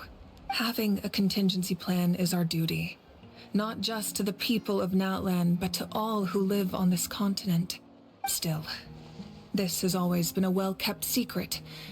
I'm very curious how the captain learned this information.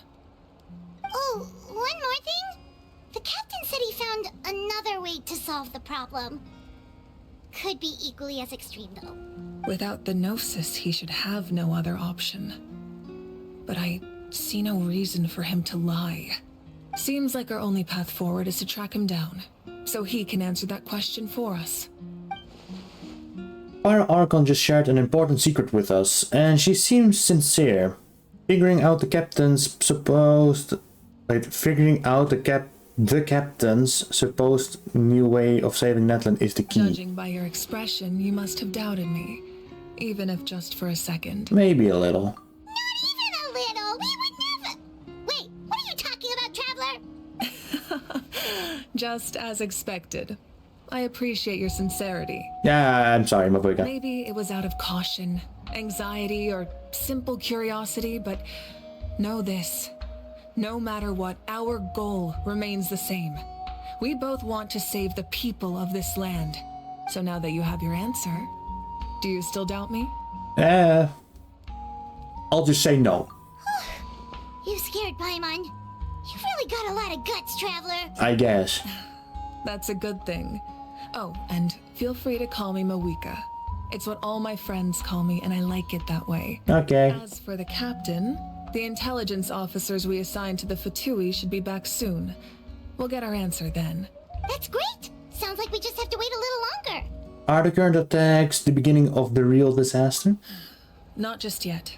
Even though the Abyss is attacking several locations at once, I'm confident the warriors stationed in those areas can handle it. Fair. Don't worry. Fair.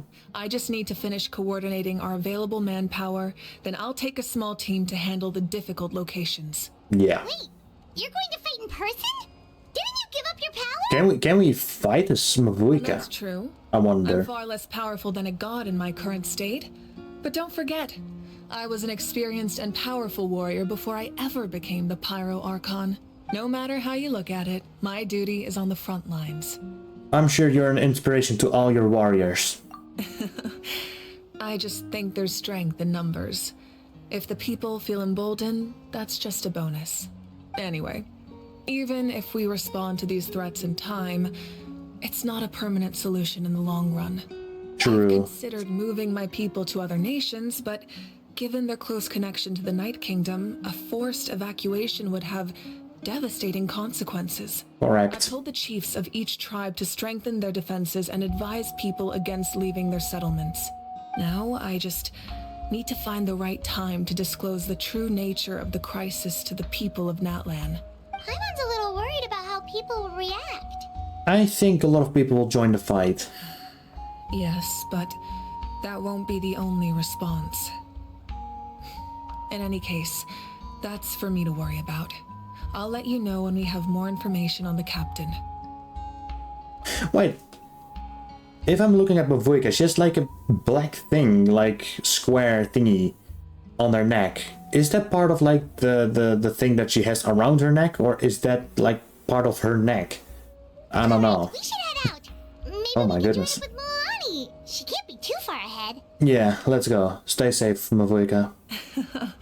No need to worry about me. I still will, you woman. And she teleported away.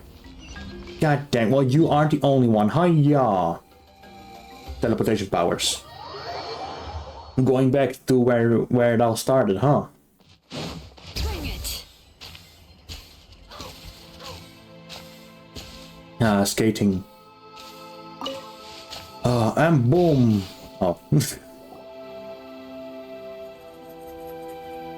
Quick, over here, to safety! Kachina, how many people do you have left? Kachina and Kinich don't have voices. And they've all made it out. It's the Traveler and Paimon. They're here. What's the situation? There's a trapped caravan that needs our help. We need to rescue them as soon as possible. We'll go together. I'm coming too. Not in that way, please, YouTube slimes. Goddamn. Alright. Go, Shiloh. Skate, woman. Skate.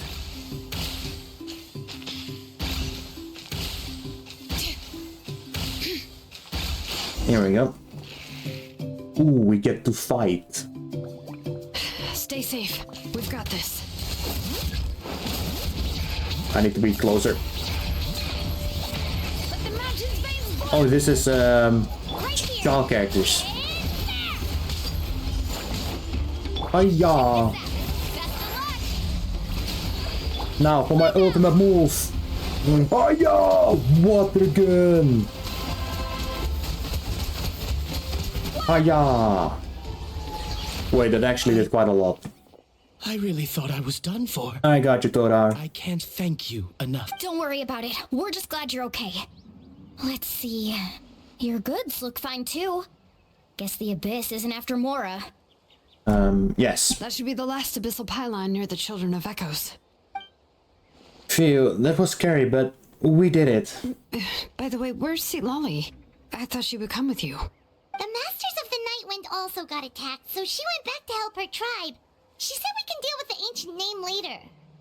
That makes sense. The attacks are more urgent. Alright, this isn't a good place to talk. Let's head back to the tribe. Yes. Arlecchino, help! Teleport, woman. Never mind. We skating. No.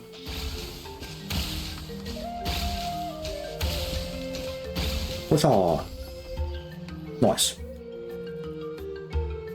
Looks like a few people were hurt after all. Oh, I should have got here sooner. The Abyss threw a lot at us at once. I rushed out as soon as I heard the alarm, and there were already so many monsters. Before long, Kachina brought over a whole group of warriors, and just like that, we destroyed several pylons as a team. I wasn't in charge or anything, we just happened to be together. Still, I think this proves that camping in the wild was a great idea. That's how we were able to respond so fast. Sleeping on the wet grass was pretty uncomfortable, but it was worth it. Don't be so negative, Kachina. Goddamn. You mean the situation in the Night Kingdom, right? Yeah, I feel the same way. We've managed to keep it a secret all this time, but more and more people are realizing something's wrong. It's impossible not to feel anxious when things are getting worse by the second, and all we can do is wait. And we still don't know when the final two heroes are going to appear. That just means we need to buy the Pyro Archon more time. Keep pushing, everyone. Every battle is worth something. You really are an eternal optimist, Milani. You always find a way to cheer people up. Why, thank you. I guess it's one of my better qualities. I'm almost recording for 2 hours, I apologize. I learned a few things you should know. You shared the captain's intel. So, specifics aside, the Pyro Archon confirmed the Gnosis can resolve the crisis, but it comes at a huge price. And somehow the captain finds out about it, goes to fight the Pyro Archon, and calls her out for having a solution but refusing to use it. Honestly, if he has the same information as us, I can't really blame him. Yeah. It's probably because our plan is too risky. We don't even know if the 6 heroes will reunite in time. We talked to Moika before we left the stadium. According to her, the cost of the captain's plan is too high. And, well, it makes sense. If that was truly the better choice, she would have picked it. Yeah, I trust the Pyro Archon. When I was upset about Kachina's disappearance, she was really sincere and patient with me. Plus, she burned down all those precious mementos for Kachina.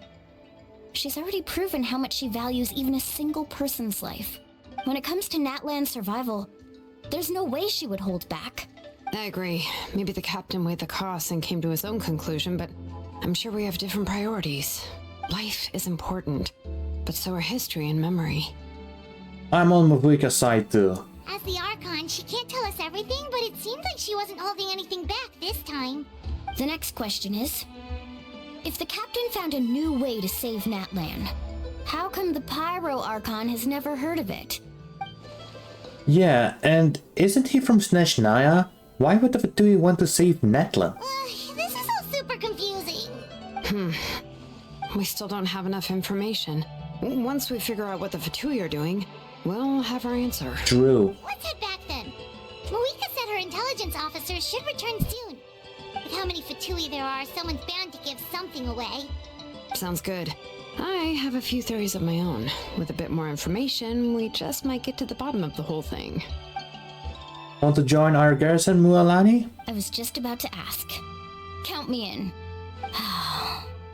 If I was just a bit faster, we could have prevented a few people from getting hurt. People who could help us in the next battle. It's all a chain reaction. Yep. Then you should go register right away. It shouldn't take long. Everyone's looking for people. Register? Nah. I'll Nah. just follow you around. You know, go where you go, do what you do. Okay. But then you have to follow my orders. You got it. I just don't want to make the trip back. It's so far. Alright. See you all later. Let's get together and celebrate once this is over. Okay. Oh, you betcha! Hell yeah, brother. Return to the speaker's chamber, but first, hiya! That's just ridiculous. Oh my god. Shilonan C6 is just crazy, bruh. What the hell? And I mean, of course, every character is broken on C6, every limited 5-star, but like, damn, bro. Moika! Chatsuka and Koichi are here. Wait, are you okay, Koichi? I'm fine. No need to worry. Okay. They ran into the Fatui while out on a mission and decided to follow them. The Fatui? The Fatui wounded Juju? Calm down and let me explain. Here's what happened. Let's see. Let's hear it. Cutscene? Cutscene.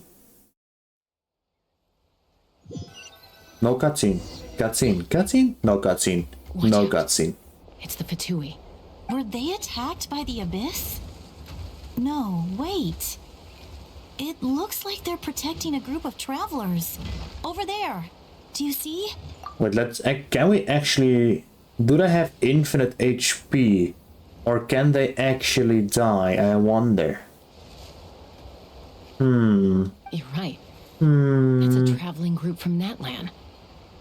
Could they be trading for something? Let's keep observing for now. We're glad you're okay. Given the appearance of abyss monsters all over Natlan, you should cancel your journey and seek shelter at the stadium or one of the tribes. Thank you so much. I wish there was something we could give you. We don't expect anything in return. Wait, what? We were out on a mission and saw you being attacked. It was our decision to help. If you truly wish to repay the favor, you can keep this a secret. If anyone asks, just say you were saved by warriors from Natlan. Oh, okay. We can do that. We're not asking you to cover up our activities. We haven't done anything illegal. Our captain simply wishes to remain undisturbed. Nonetheless, Interesting. the decision remains yours. If we wanted to keep you quiet, we would have employed a harsher method. True. Got it. We'll get going now. Did you hear that? They mentioned a captain. Isn't that who the Pyro Archon is looking for? Exactly. We could be onto something big. Still, there was no trade. They were just helping people in need. I didn't sense an ulterior motive. I didn't believe the captain when he said he wanted to save Natlan. But based on what we just saw, it's possible he was telling the truth. Maybe we've been wrong about the Fatui this whole time. No, I don't think so. They could be set up, bought from the Fatui, It's too because they early to knew say. that Jaska was Let's following them. see what's really going on. Next location. So this is where they were headed. Ugh. Tricky. It's heavily guarded on all sides. Koichi, wait for me here. Oh yeah, there's I'll go in Koichi. and check it out. Oh no, you don't. Oh no, How are you planning don't. to get through all the guards. Look, I can use this terrain to my advantage. With our tribe's special way of getting around, I doubt they'll see me coming. We still can't see anything on the inside. What if you can't find cover? You won't have anyone to watch your back if you go in alone. The more heavily guarded the location, the more God valuable damn. the secrets. Even if the captain isn't here, we can still figure out what the Fatui are planning. Just because bands are so shiny, man. God damn, it just attracts my eyes automatically. I can't help it. Fine. You're not gonna listen to me anyway, so let me come with you. That's even more risky. You've been running around saving people for days. You're already at your limit. I'm confident I can protect myself. I'm not sure you can say the same. At least right now. I can. You really believe that? Fine, don't believe me. But you can't honestly tell me infiltrating a heavily guarded Fatui hideout all on your own sounds more reasonable. It does actually, you know? Going in solo, with sneaking and all that stuff, it goes way better, woman. You know, growing up, even if I insisted on doing something, it never gave you any trouble. I'm not sure you can say the same. All right. If we start arguing, this will never end. We can't let this opportunity go to waste. Guess that means I win. Don't worry, you're not the only capable young person from our tribe. I can handle this. All right. Same plan as usual. We split up, communicate with hand signals, make sure our blind spots are covered, and support each other once we strike. Got your ropes? Yeah, let's go.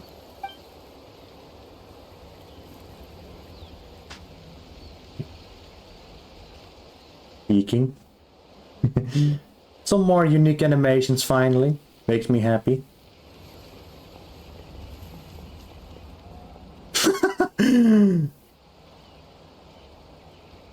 Ooh, there's a thing I didn't collect yet. And I still have 100%. The Tui have eyes all over this place. I should wait for Koichi's signal.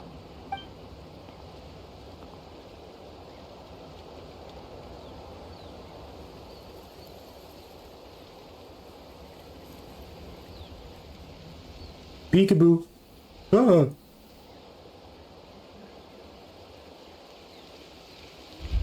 Now. Go. Dun dun dun dun dun dun dun dun dun dun dun dun dun dun. I need to collect that thing. Sneaking around. Oh, the sneak music. Not sure how many chances I'm gonna get. I need to act. Wait, we have quick time events. What? What happens if I don't do anything? I've been spotted.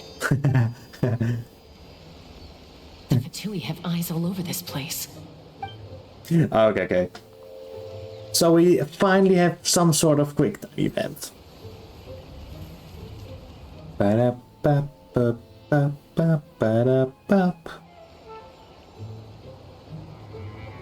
mean, you can just spam, no? Alright, let's go.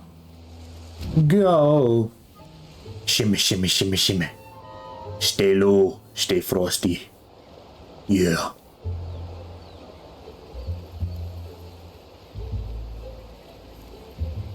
Oh gosh, she farted because of anima powers. Jump down.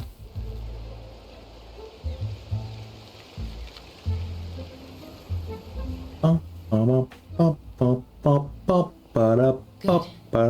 I made it without getting caught. I should get to that platform over there. But it's guarded by the Fatui. Koichi should have line of sight. I'll wait for her signal.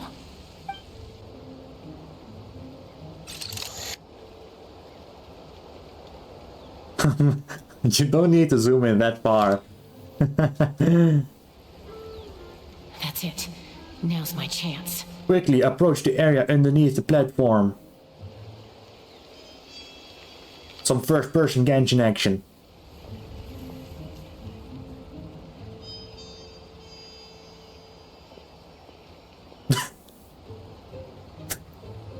It's no use staying in one place. I should keep moving. Looks like Chaska is helping me by keeping an eye on the Fatui movements. I'll wait for her signal.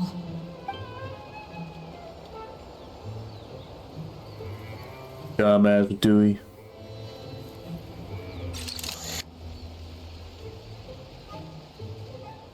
Time to move. Go. Yeet.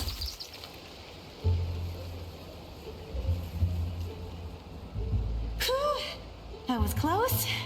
Almost got caught. Of course. Probably can't make it over in one go. I'll wait for my next chance. Now's my chance.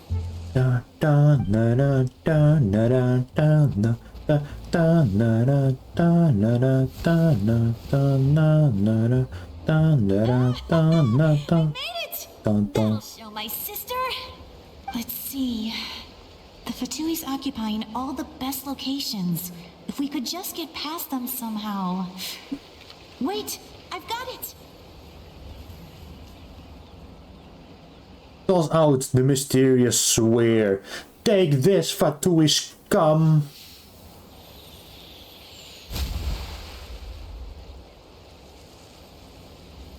Oh no.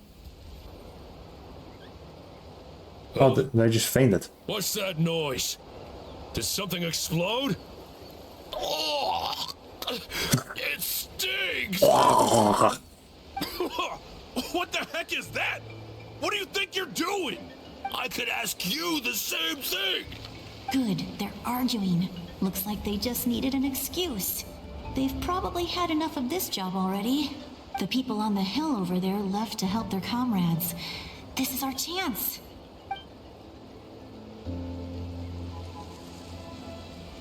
Go, Chaska. Come get me, Chaska. I hope she gets this hand signal. That's Koichi's signal. Smart idea. Alright, time to move. Give me your hand, quick. Coming! That's Checked, suspicious, and but this way is completely clear. It should lead us to the deepest part of this place. interesting. Oh, my controller disconnected for a split second. My bad. Oh, it's a cube. Well, I was pretty helpful, right? You know, everyone usually jumps at the chance to work with me. Not my own sister, though. No, she avoids me like her life depends on it. Damn. I was wrong, Koichi. You've done well. Wait, you're just gonna admit it? Now I look like the mean one. You are. Let's focus on the task at hand. We're in the heart of enemy territory. The more time we waste, the more dangerous this becomes. All right. If you're not gonna take the bait, then I'll drop it. Looks like the Fatui are here to dig something up. I'm surprised they mobilized this many people. I doubt it's because they're interested in our culture and history. It seems like they're looking for a dragon relic called the Source Mechanism. Source mechanism. The device is ancient. Barely any information survives to this day. And even people from Natlan don't know how to use it. Why would this be the Fatui's target? Not bad. Looks like it's in good shape. This should be what our Lord's looking for. Took us long enough. Come on, let's get this thing back. Back? Back where? Should we keep following? You really want to keep going? Of course. We make a good team, don't you think? No reason to stop now. What was that sound? Uh-oh. We've been spotted. Time to go. Falling rock incoming! Watch out for your gadget! What? You'll regret that! After them! Run. Once we got them off our tail, we went back to observe some more. They'd collected several identical pieces of something. It looked like they were waiting, though. So we decided to come back. Why does my controller... Wait, hold on. Should be fine now. Controller, don't do something stupid. So, Koichi got injured trying to get them off your tail? She pushed herself too hard and collapsed on the way back to the stadium. Well, I didn't cause you any trouble while we were fighting, right? So my perfect record remains. You've done very well. I could make a comment on knowing your limits, but it's not my place. I know. I'm already reflecting on my actions. So, our current intel suggests the Fatui is after the source mechanism. The device is a complete mystery, even to us. What does the captain want with it? I have no idea. But it's safe to assume the device could serve a similar purpose to the Gnosis. Shilonen, I need you to gather every scholar in Natlan familiar with the secret source. I'll get right on it. Thank you both for your hard work. Koichi, it's time for you to get some rest. Oh, and there are gifts from your patients waiting at the speaker's chamber. I've prepared a small gift of my own as a token of gratitude. I'll send it to your home along with the others. My patience. That's so nice of them. Guess that means I'm doing something right. You don't need to give us anything, Archon. We were just doing our duty for Natlan. I should take Koichi home now. Well, if Koichi doesn't want her favorite Saurus crackers, then... I accept. Thank you, Archon. What am I gonna do with you? There's some for the rest of you as well. They're one of my favorites too, so don't be shy. Excuse me, maar we we also have macarons. Mechanism right away. If I learn anything, you'll be the first to know. Yummy snacks! Yes, yummy snacks. I'm hungry and want to eat, but I don't want multiple sections of video because that makes it really annoying to edit. Oh yeah. Oh yeah. Sit on and climb, woman.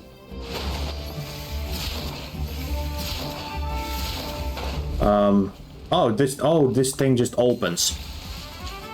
I didn't know. Where is it? Bring. I can't climb this thing, but. God damn it. Investigate. Oh, there's a thing here. But is there also a chest here? No. Also, look at this YouTube slams. I did Emily's story quest. Wow, now I smell very nice. I love her tail so much. But... Alright. But yeah, most of the time with like the Archon quest, I record like multiple times. Like most of the time I make like 2. Wait, did she just do a flip?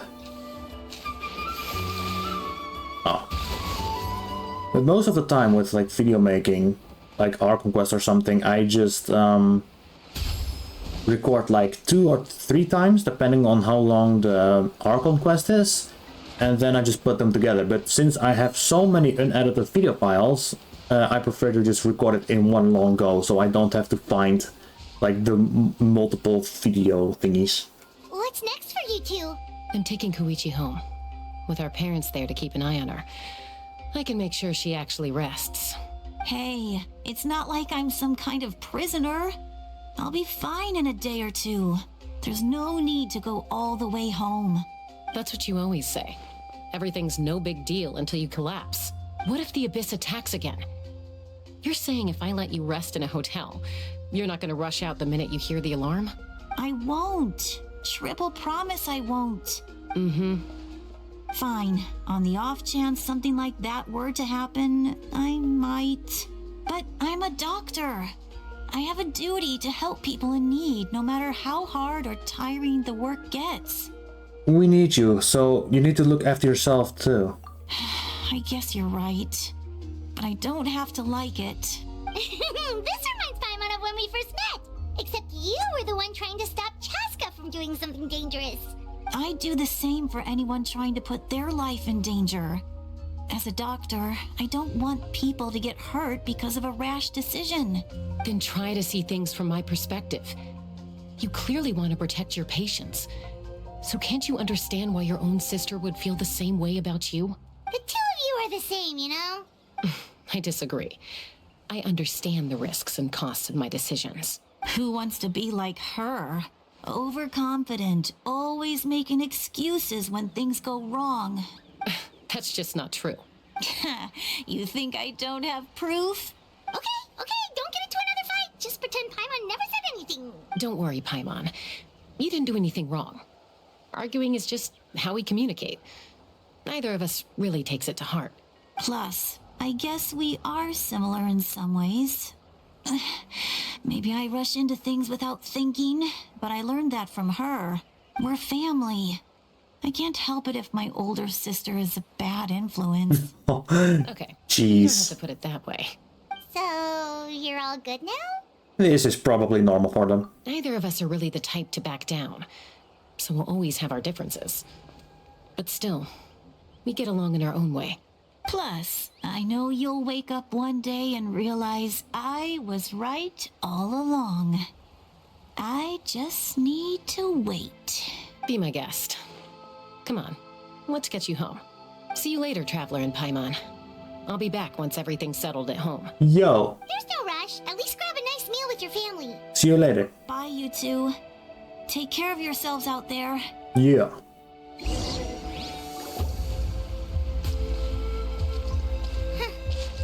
two will probably make up for real at some point, right? I guess. Well, we've learned a lot. Let's go over everything that we know so far. Oh my god.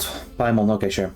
You and Paimon to try to analyze the captain's goal, blah blah blah. I couldn't read that fast. Footsteps. Citlali! Sorry for popping up out of nowhere. Again. It's fine, don't you worry. Why do you look so awkward? Oh, is there something you need from us? Okay, I won't beat around the bush. Oh, and I'm sorry for interrupting your rest. I'll treat you to some charcoal grilled steak to make up for it. Okay. Awesome! Just give us your orders. Hey, friends don't order each other around.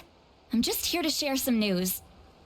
Remember what we talked about before parting ways? Oh yeah, you mentioned how Auroron has always wanted to save Natlan, and something about his soul being fragmented.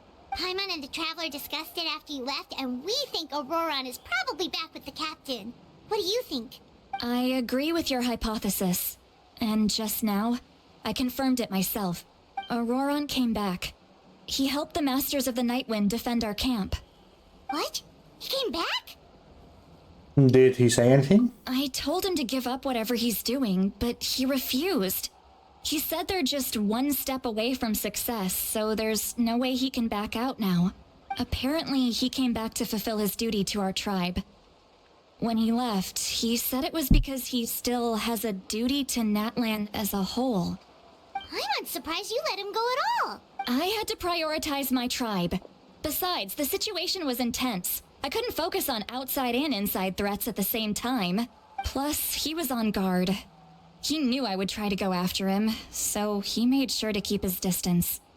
I kept an eye out for a good opportunity, but it never came. All these years of calling me Granny, and I couldn't do a single thing for him in the end. Don't say that! Your tribe all raised him together, right? That couldn't have been easy. You're right. Seeing him come back reminded me of when he was little. Running around the tribe, dropping by random houses right and left. He's not only a child of the Masters of the Nightwind, but a child of Natlan. It's only natural for a child to want to do something for their family. Besides, Auroron is my apprentice. He might have a few tricks up his sleeve, but I guarantee I know every single one. Wait, what are you saying? Look, remember how I said Auroron's soul is fragmented? This is the talisman I created to keep it stable, and this gem is what makes the talisman work. It just so happens that Auroron is due for a gem replacement. Since I can't get close to him, I put the new gem in a supply bag and asked Aoife to bring it to him. You guys know Aoife, right? No? Nope. Well, he's a pretty famous vet around these parts. He's always bringing me all sorts of things, and he happens to be very good friends with Auroron. Aoife doesn't know what's going on, so he agreed, no questions asked. Auroron would find the gem as soon as he opened the bag. He knows how important it is, so I knew he would make the switch. He probably suspected that I tampered with it. But here's the catch. The trick is on the bag. The moment he touched it, a portion of his memories were copied onto the old gem, which he no longer needed. That's amazing. God damn. Something like that? I just saw a bird fly. Most people can't, but I can. That trick he used to bring you to the Night Kingdom isn't anything special, by the way. My technique is much more subtle. He won't notice anything. So in other words, we have a whole backup of Auroron's memories in this gem. The kid thinks he can take me on? Like I wasn't the one who taught him everything he knows? That's amazing, citlali. Let's take a look right away.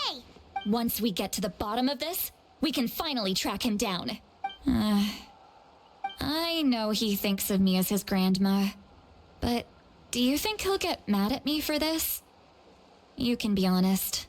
Probably. That's a tough question. Paimon doesn't have a grandma, so she's not the best person to ask. Yeah, I mean, it's possible. Families disagree sometimes. To be honest, I've always doubted my ability to look after him. I didn't stop the ceremony all those years ago, and now I'm useless again. Oh, But if I shush. stop here, it will haunt me until I'm 500 years old. Every night I'll wake up in a fit of anger. And then start crying. Yeah, you're right. First anger, then tears. Wait, who are you calling a crybaby? You're just making it worse, Traveler. I'm sorry. I need to look at his memory. Even if he resents me, refuses to see me, or runs away for good, I don't care, and I won't blame him. A family does whatever it takes to protect their own. You sure you'll be okay?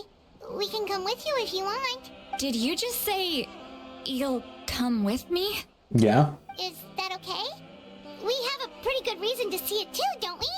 Because, right, we need leads on the Fatui. We should be there. You really mean it? Yeah, what do you mean, bruh? Fine, you can come. Just promise me you'll see this through. No backing out. Got it? Why should we? Don't worry, we're professional adventurers. Then I place my trust in your professionalism. All right, time to sneak into someone else's memory and engage in some, unwanted spying. Oh god. You heard it here first. I wouldn't be doing this if I had any other choice. Are you ready? I am, yeah.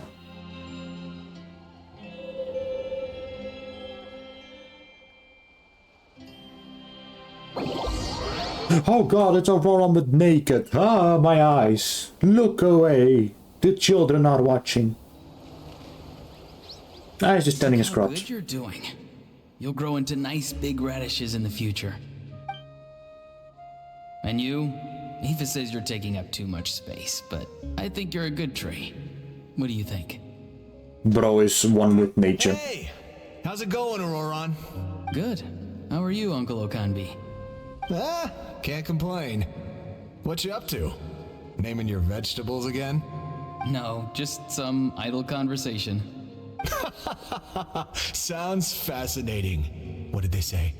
They told me you were coming and that you would take some produce with you. Only if you're offering. By the way, I ran into Aoife yesterday. He told me Chaska's fostering a saurian at his place. Said the thing trampled over a part of your radish garden. I hope you two didn't get into a huge fight. No, don't worry. I'll find a way for him to make it up to me. I've already wrapped your share of the produce. Here you go. You really knew I was coming. That's pretty amazing. Light up the smoke and you can see the path through the shadows. That's what everyone says. Hey, have you seen that strange group of people that just appeared out of nowhere? Appeared out of nowhere? I don't think so. It's the Fatui. Their leader seems like a big deal. He didn't bring many men with him, but they're all elite warriors. It seems like they're looking for someone, but I wouldn't go around asking too. A controller, man. If you run into them, be careful.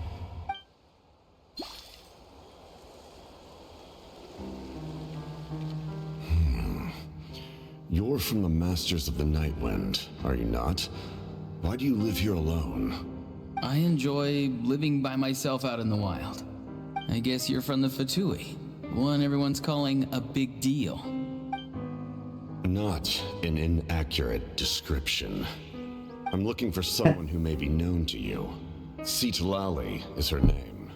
Granny? What does an Outlander want with her? I've heard the name. You have business with her? There's no point to further questioning if you insist on hiding things from me. I shall seek answers elsewhere.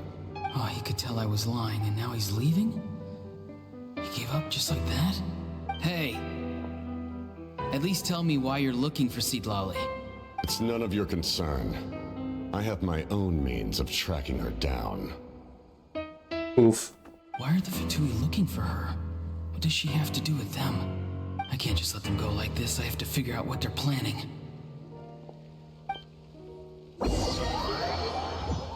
Interesting. Interesting.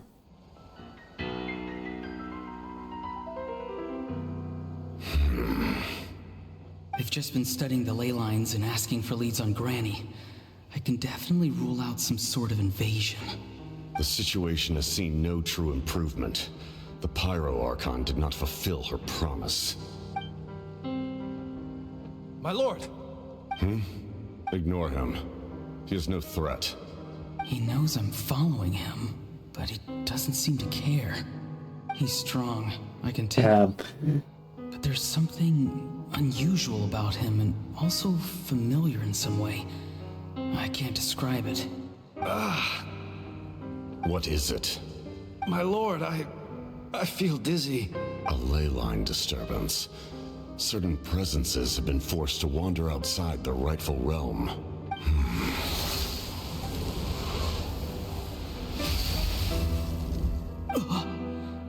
That was a spell from the Masters of the Night Wind. How did he know that? Is he sending those escaped souls back into the ley lines? How did he do that so easily? Soulfaring is supposed to be extremely difficult. This could be related to why he's searching for Granny. I feel much better. Thank you, my lord. Think nothing of it. Stay vigilant, and continue to gather information. The Abyss could attack at any moment. If you notice any irregularities, assume drill formation and be prepared to fight. However, there's no reason to over-engage. Information is our first priority. Yes, sir. Why are the Fatui fighting against the Abyss? Do they really mean us no harm?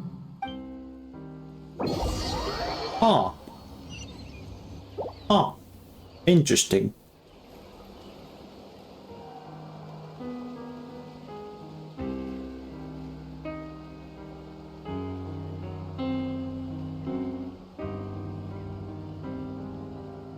I've been following him this whole time and still they ignore me? Do they really not care? It seems like his subordinates referred to him as the captain. Never heard of him before. And now he's headed to the stadium. That's unusual. What is he gonna do? You two, with me. Everyone else, wait here as instructed. Send word to the other teams to retreat immediately if this fails. Yes, sir. He's going inside? But the Pyro Archon is in there. What does he want with her? Forgive me, my lord. Allow me to check one more time. Do you truly wish to do this? The time for idle observation is over. It now falls on me to act. This nation is out of time. Yes, sir. He just walked straight into the stadium. What is he gonna do? And then the mega battle. They're both incredibly strong. How long will they have to fight until someone comes out on top? Wait, this feeling. Just like the other day near the ley lines, it's faint, like a soul's trying to escape. Is that why he's looking for Granny?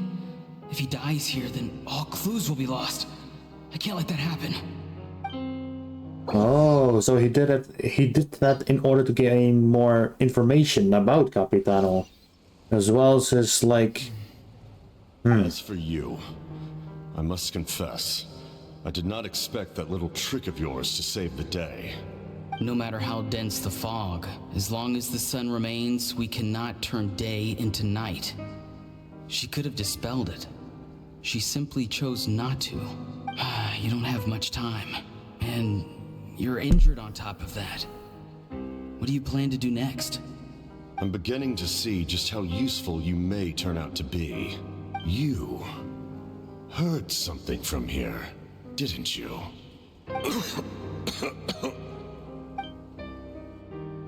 No need to force yourself. I've never seen anyone match the Pyro Archon in battle before. I didn't expect you to intervene at such a critical moment. You know I've been following you. Why didn't you stop me? When walking in the forest, it is only natural to encounter wild beasts. However, not every beast has the courage to come out and bite. And yet, one of those very beasts saved your life. Then speak. What do you want? I didn't save you because I wanted something. My soul is more perceptive than others. I can sense that the ley lines are extremely weak. I don't know what the Pyro Archon is planning. Can she really save us? The questions you asked her just now, well, I've had very similar doubts. So I felt like I had to help you. So, you can tell the truth. That was quite a reckless decision to make. I'm not sure you realize that. There's no turning back for me now. What I did back there is going to get me in a lot of trouble. You attacked the Pyro Archon in broad daylight, and I used my spell to save you. A single glance was likely all it took for her to recognize my tribe. So, we're in the same boat. You seem to care little for my thoughts on the matter. It's too late for that. Start from the beginning. Why are you looking for Citlali? Do you know her? Explain your relation to her first. I know you two are acquainted. It was obvious the moment I mentioned her name. Citlali is my elder and my teacher. She taught me everything I know. It's my duty to protect her. If you truly wish to protect her, you should have let me perish at the Pyro Archon's hand. Yet, you chose otherwise. Do I really need to tell you what that means? I want to do something to change Natlan for the better. Something I can accomplish with my own two hands. You're stranger than anyone I've ever met. But maybe, just maybe, you can show me the way. Strange? Citlali is said to be the legendary Granny Eastly, someone capable of communicating with the Wyub, and the Wyub are the key to information on the Night Kingdom. Why do you need knowledge on the Night Kingdom? That is not something you need to know. Don't forget, I saved your life. Do you not believe the Fatui capable of betraying a debt? People can lie, but souls cannot. I can tell there's a weight to your soul, a sense of justice. Oof. You may not live among your tribe, but you certainly know their tricks. I apologize for my rash judgment. You are more capable than I imagined. Let's go. We'll see if you have what it takes to join my plan. Interesting. Interesting. I'm sorry if I don't say anything. I'm just very, very immersed in the story.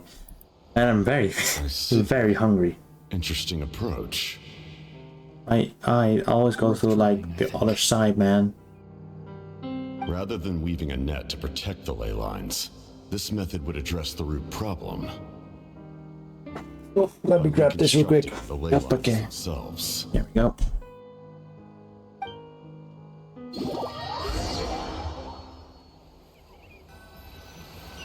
Is the Archon quest almost done? Or one of the parts, because I know there's Act 4. But please let Act 3 be done soon, because goddamn. Woo! Traveler, Paimon, are you two all right? I'm okay. Paimon's fine, just, a little dizzy. I'm fine. Are you okay, Citlali? Of course. I'm so mad at him. After everything, he still can't let go of the past. I can kind of understand how he feels. For some reason, he thinks he owes something to the people who cared for him. Stubborn, self-righteous fool. Where's that gonna get him?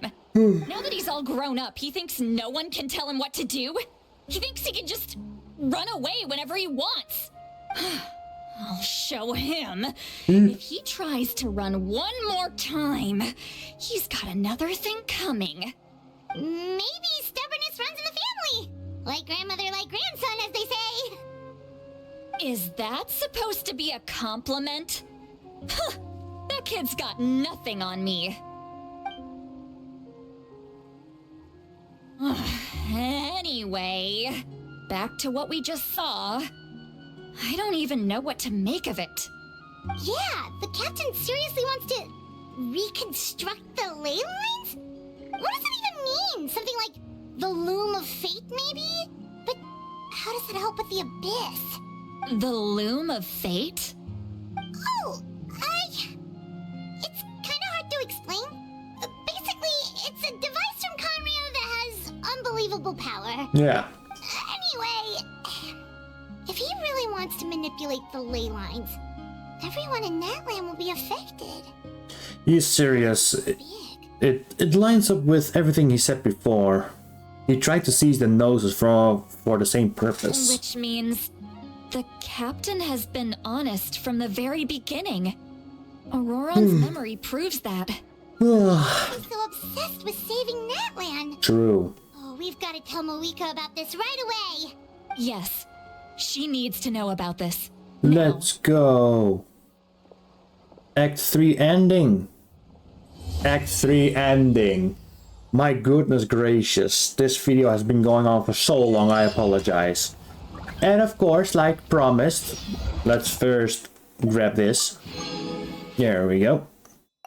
Act 4 I'll record immediately after, but there's a glitch in Genshin Impact that if you go over here... Wait, is it here? No, it's not here. It's not here. It is here. I'm very I'm dummy. But I wonder if this glitch still works, because this glitch, I saw it once on YouTube, where you could basically glitch under the map. So, but since the update is today, I wonder if they've changed anything. So basically you change into this Saurian, you go right over here. Oh, whoops, I apologize. And you have basically this waterfall. So what you want to do with this beast is basically you sprint and jump into the waterfall, like so. And they blocked it off. Nice. Okay, so what you could do is normally this stone that you see right in front of me, it wouldn't be there. So normally you would just glitch under and basically fall all the way down, somehow end up here on the map, and you see like all the Wyatt and stuff, which is it's pretty cool. It's pretty cool. Alright, so I think I need to go inside, which I won't do right now. Alright, but yeah, that was basically the glitch thing that got patched. So now you slimes know. That's pretty cool. But yeah, I'm going to leave the Archon Quest Act 3 right over here. By the time you're seeing this, probably a month would have been passed already, and like, yeah. Because at this point in recording, I still haven't uploaded the Archon Quest Act 1, which I'm still editing, or need to edit actually. But yeah, thank you all slimes for watching. And yeah, I'll see you all in the next video. Goodbye for now. Mwah, mwah, mwah, mwah, mwah, mwah, mwah, mwah.